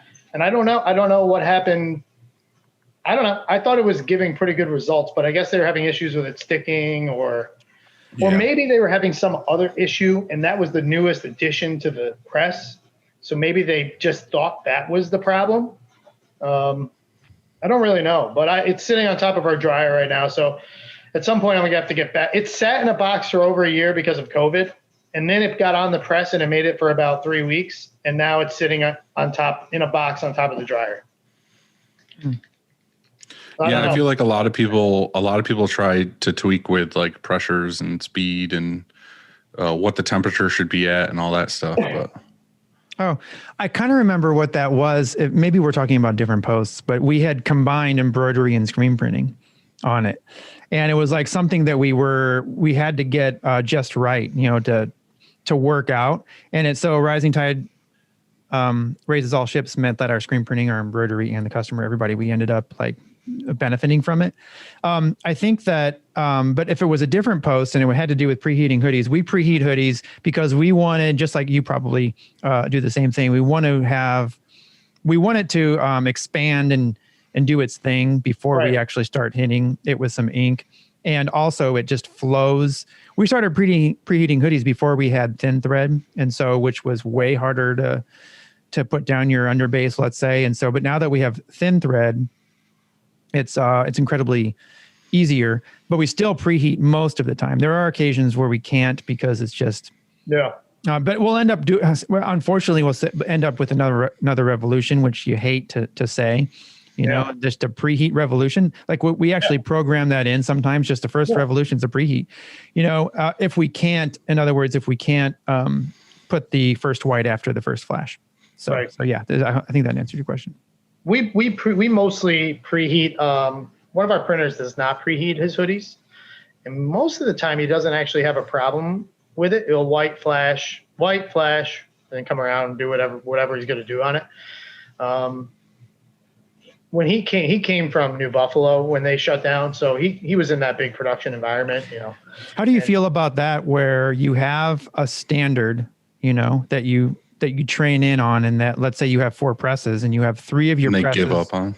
Yeah, you have 3 presses running one standard though. Hey, we preheat hoodies, and then the one press operator doesn't. Now, I mean, because I think that's problematic, and I've had that same situation. I've had that same situation here where, one person thinks it's their way is better. Yeah, and so we have 5.5 printers if you count the rapid tag machine, because we got the 4 autos and the manual. And I would say everyone has their own style. My biggest thing to the new people, especially the new printers, is heat control, especially when you're printing plastisol. I go heat control. Make sure that flash isn't going too hot, standing up your fibers. blah, blah, blah, blah, all the things the problems that heat can bring. I say, if you can get this heat control down, beyond that, I kind of give them free range to some extent, as long as the results are up to our standards. Because also our Challenger 2 doesn't necessarily print like the Gauntlet, and the Gauntlet doesn't print like the 12 color Sportsman. True. Yeah. And the Sportsman doesn't, I can sit here all day and tell them, listen, we're going to run this Newtons on this frame, this Newman frame. We're going to pop it on press. You're going to have this off contact. You're going to set your angles at this. Your pressure should only be this, because as you're shearing the ink, you're doing this and you're not driving it into the fabric, and you're going to keep your heat. Sometimes, though, I'll walk by the Challenger, and our most experienced printer, Kyle, who at this point knows more than I do, he'll have a pressure on one of his heads at 70 pounds per inch. And I'm like, what is going on this head right now? And then you look at the end product, and for whatever reason, he needed 70 pounds. I don't know why he has 70 pounds on there, but he's got a really good end product. And he's hitting all of the other metrics and all of the other timelines. So I think some level of it is my trust. I wouldn't say so. The people that I know that they're going to put out a good product, I don't worry too much about what they're doing to get there. The newer guys that are struggling, I'll go over and be like, well, we would normally do this. We would preheat this. You're having this problem because you're not following this process. Go through the process first. If the process fails you, then I'm open to hear what other solution you might have come up with. But we're really not too hard. There's kind of some standard operating things, but all of our printers have been here now at least 4 years. So I think we just have a good rapport where it's kind of, I don't know, it takes about 2 years for a printer to get to that point where I kind of feel like we can just leave him. He's seen a little bit, or they have seen a little bit of everything. They know what they're going to get involved in. They know how to get themselves out of it, and they know who to ask for. That's a good number, 2 years. You're right. I mean, after that, they've pretty much seen it all. And you've seen the crazy one poly shirt in the job, and the one tank top that now you printed off, and you've accidentally printed the pallets probably 20 times by then. And I still do that. Yeah, you probably, I do it. I'm notorious for, we call it the after hours crew. I come in, I'm playing Propaganda. It's getting to 8 p.m. I got the press going. Especially on the Gauntlet. I mean, the first time I printed the pallets on the Gauntlet with that flat index, and the way that the cylinders go on the screens, it doesn't pull down. Like, the table doesn't come down and rip off the screens.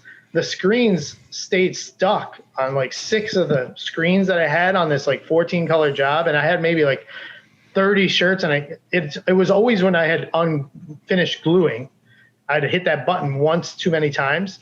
Anyhow, so it stuck to the bottom, and I was so used to the Challenger where it would come down, it'd rip off. I go, I put on the tester. Anyway, I hit the button, and it just, all those screens just ripped 6 screens or 4 screens or whatever it was, ripped all of them. So I don't even know how I got on that story, but I ripped a lot of screens all in one shot. But anyway, they've seen kind of everything, and they know their press at that point. Like, I'm better on the Sportsmans than I am on the Challenger, and I'm better on the Challenger than I am on the Gauntlet. So I kind of leave it.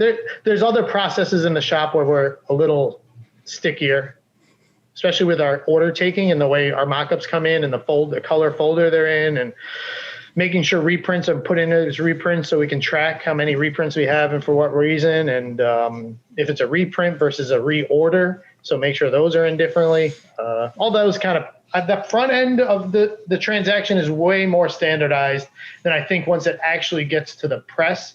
At that point, I think the art of the printer I let them do their thing a little bit. I don't know how to say this, but I do have to go. I just got the actual. We did it, team. The gauntlet got thrown down. Yep. And the wifey is hungry. All right. So email, get on it. Toyota Lean Manufacturing, the Toyota Way book, Look into that book. Right. I know of this book. I have not read it. Yep, get it. It's the Toyota way. It's kind of boring, but it's one-piece flow. Just as far as efficiency and everything, right? I love it. It's the whole idea behind our software. I'm sure Printavo is. It's not new to anyone. It's Lean Sigma, Six Sigma manufacturing process. I love it. So I recommend that one for everyone. Web spray. We absolutely card our web spray on the pallet so it doesn't get all over the inside, just like your one guy with the thing. And yeah, Joe. Yeah, we do that. We do it. We love it. The web spray doesn't get stuck. I cannot send a hoodie out this door with goo all over the inside. So the guy sprays it, hits it with the card real quick, goes to the loader. He loads on the hoodie, puts it on, it comes off. There's no goo on the inside. And we have way less instances where someone hits the bottom of the hoodie. Right. That whole thing. Get that nastiness on there. Yeah, so we do the card, we wipe it, and it's even better once it builds. I love that. I love that hack. Yeah. We don't use spray adhesives. We use the web spray. That's it. We really don't like the mist spray. The other one is one of the guys, I think maybe tomorrow, may have posted it on his page recently, but it's the vent box underneath the dryers. Yeah. Underneath the presses. So We've talked about that a few times. Yeah, we have those here. It was some guy on the old M&R forums that posted it. We just stole his idea. M&R used to make that, actually. We used to make one of those. M&R used to make one. Oh, did it? Mm-hmm. I think I saw a shop in Binghamton. They had something called the Animister, I think it was called. It was auto spray adhesive. Those are still around. Auto spray adhesive, awesome. where it would, when it indexes, it would spray, right? And then any overspray would suck down into the vent like you just talked about. Yeah, well, we made one from a carpet mover. We just put it in a box and put filters on top of the box, and it blows out the bottom and sucks the lint down from the top. We took that from an old M&R forum. Some shop up in Canada did them, and we've been using that for years, and we love it. That's about it, I guess. You sure? I mean, we've gone this far. No, I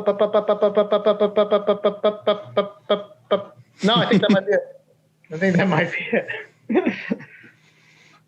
I think the front app is a big one. I would tell Dylan, go get on that Upwork and get that guy to program it. Hit me up. Yeah, I'll shoot you an email. Hit me up if you need anything. Hey, let's hang out sometime soon when we can do it without masks.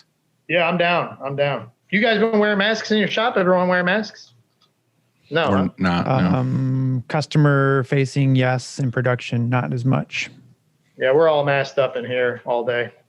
People have actually like the masks now. They Getting used to them. Well, yeah, and they're like, I don't get all this lint and all this other stuff that floats around the shop. It's probably helping them out to some extent. But we didn't get into any mask printing. I kind of put my foot down. I didn't really want to deal with it. It felt kind of gross for me to print on a mask, and then same. Our shop's not that clean. It's clean, but it's not that clean. Like I'm like, I don't know. We're touching it. We're putting it in a box. It's the biggest problem. Yeah, maybe a big miss for us. Tony, it was great. It was great talking to you. Thanks for spending all of Sunday and part of Monday. Is it Monday yet? We started in January. We're going to end this in February. That'd be pretty cool. That would be awesome. I'm waiting for the official knife in the side from Andy. Yeah. Do I have any questions? Do I have any questions? Do you have any questions for us? See you. Have a good night. All right, everyone. See you, Tony. Get home before you get yelled at. It's good to see you, dude. Later, team. Thanks. See ya.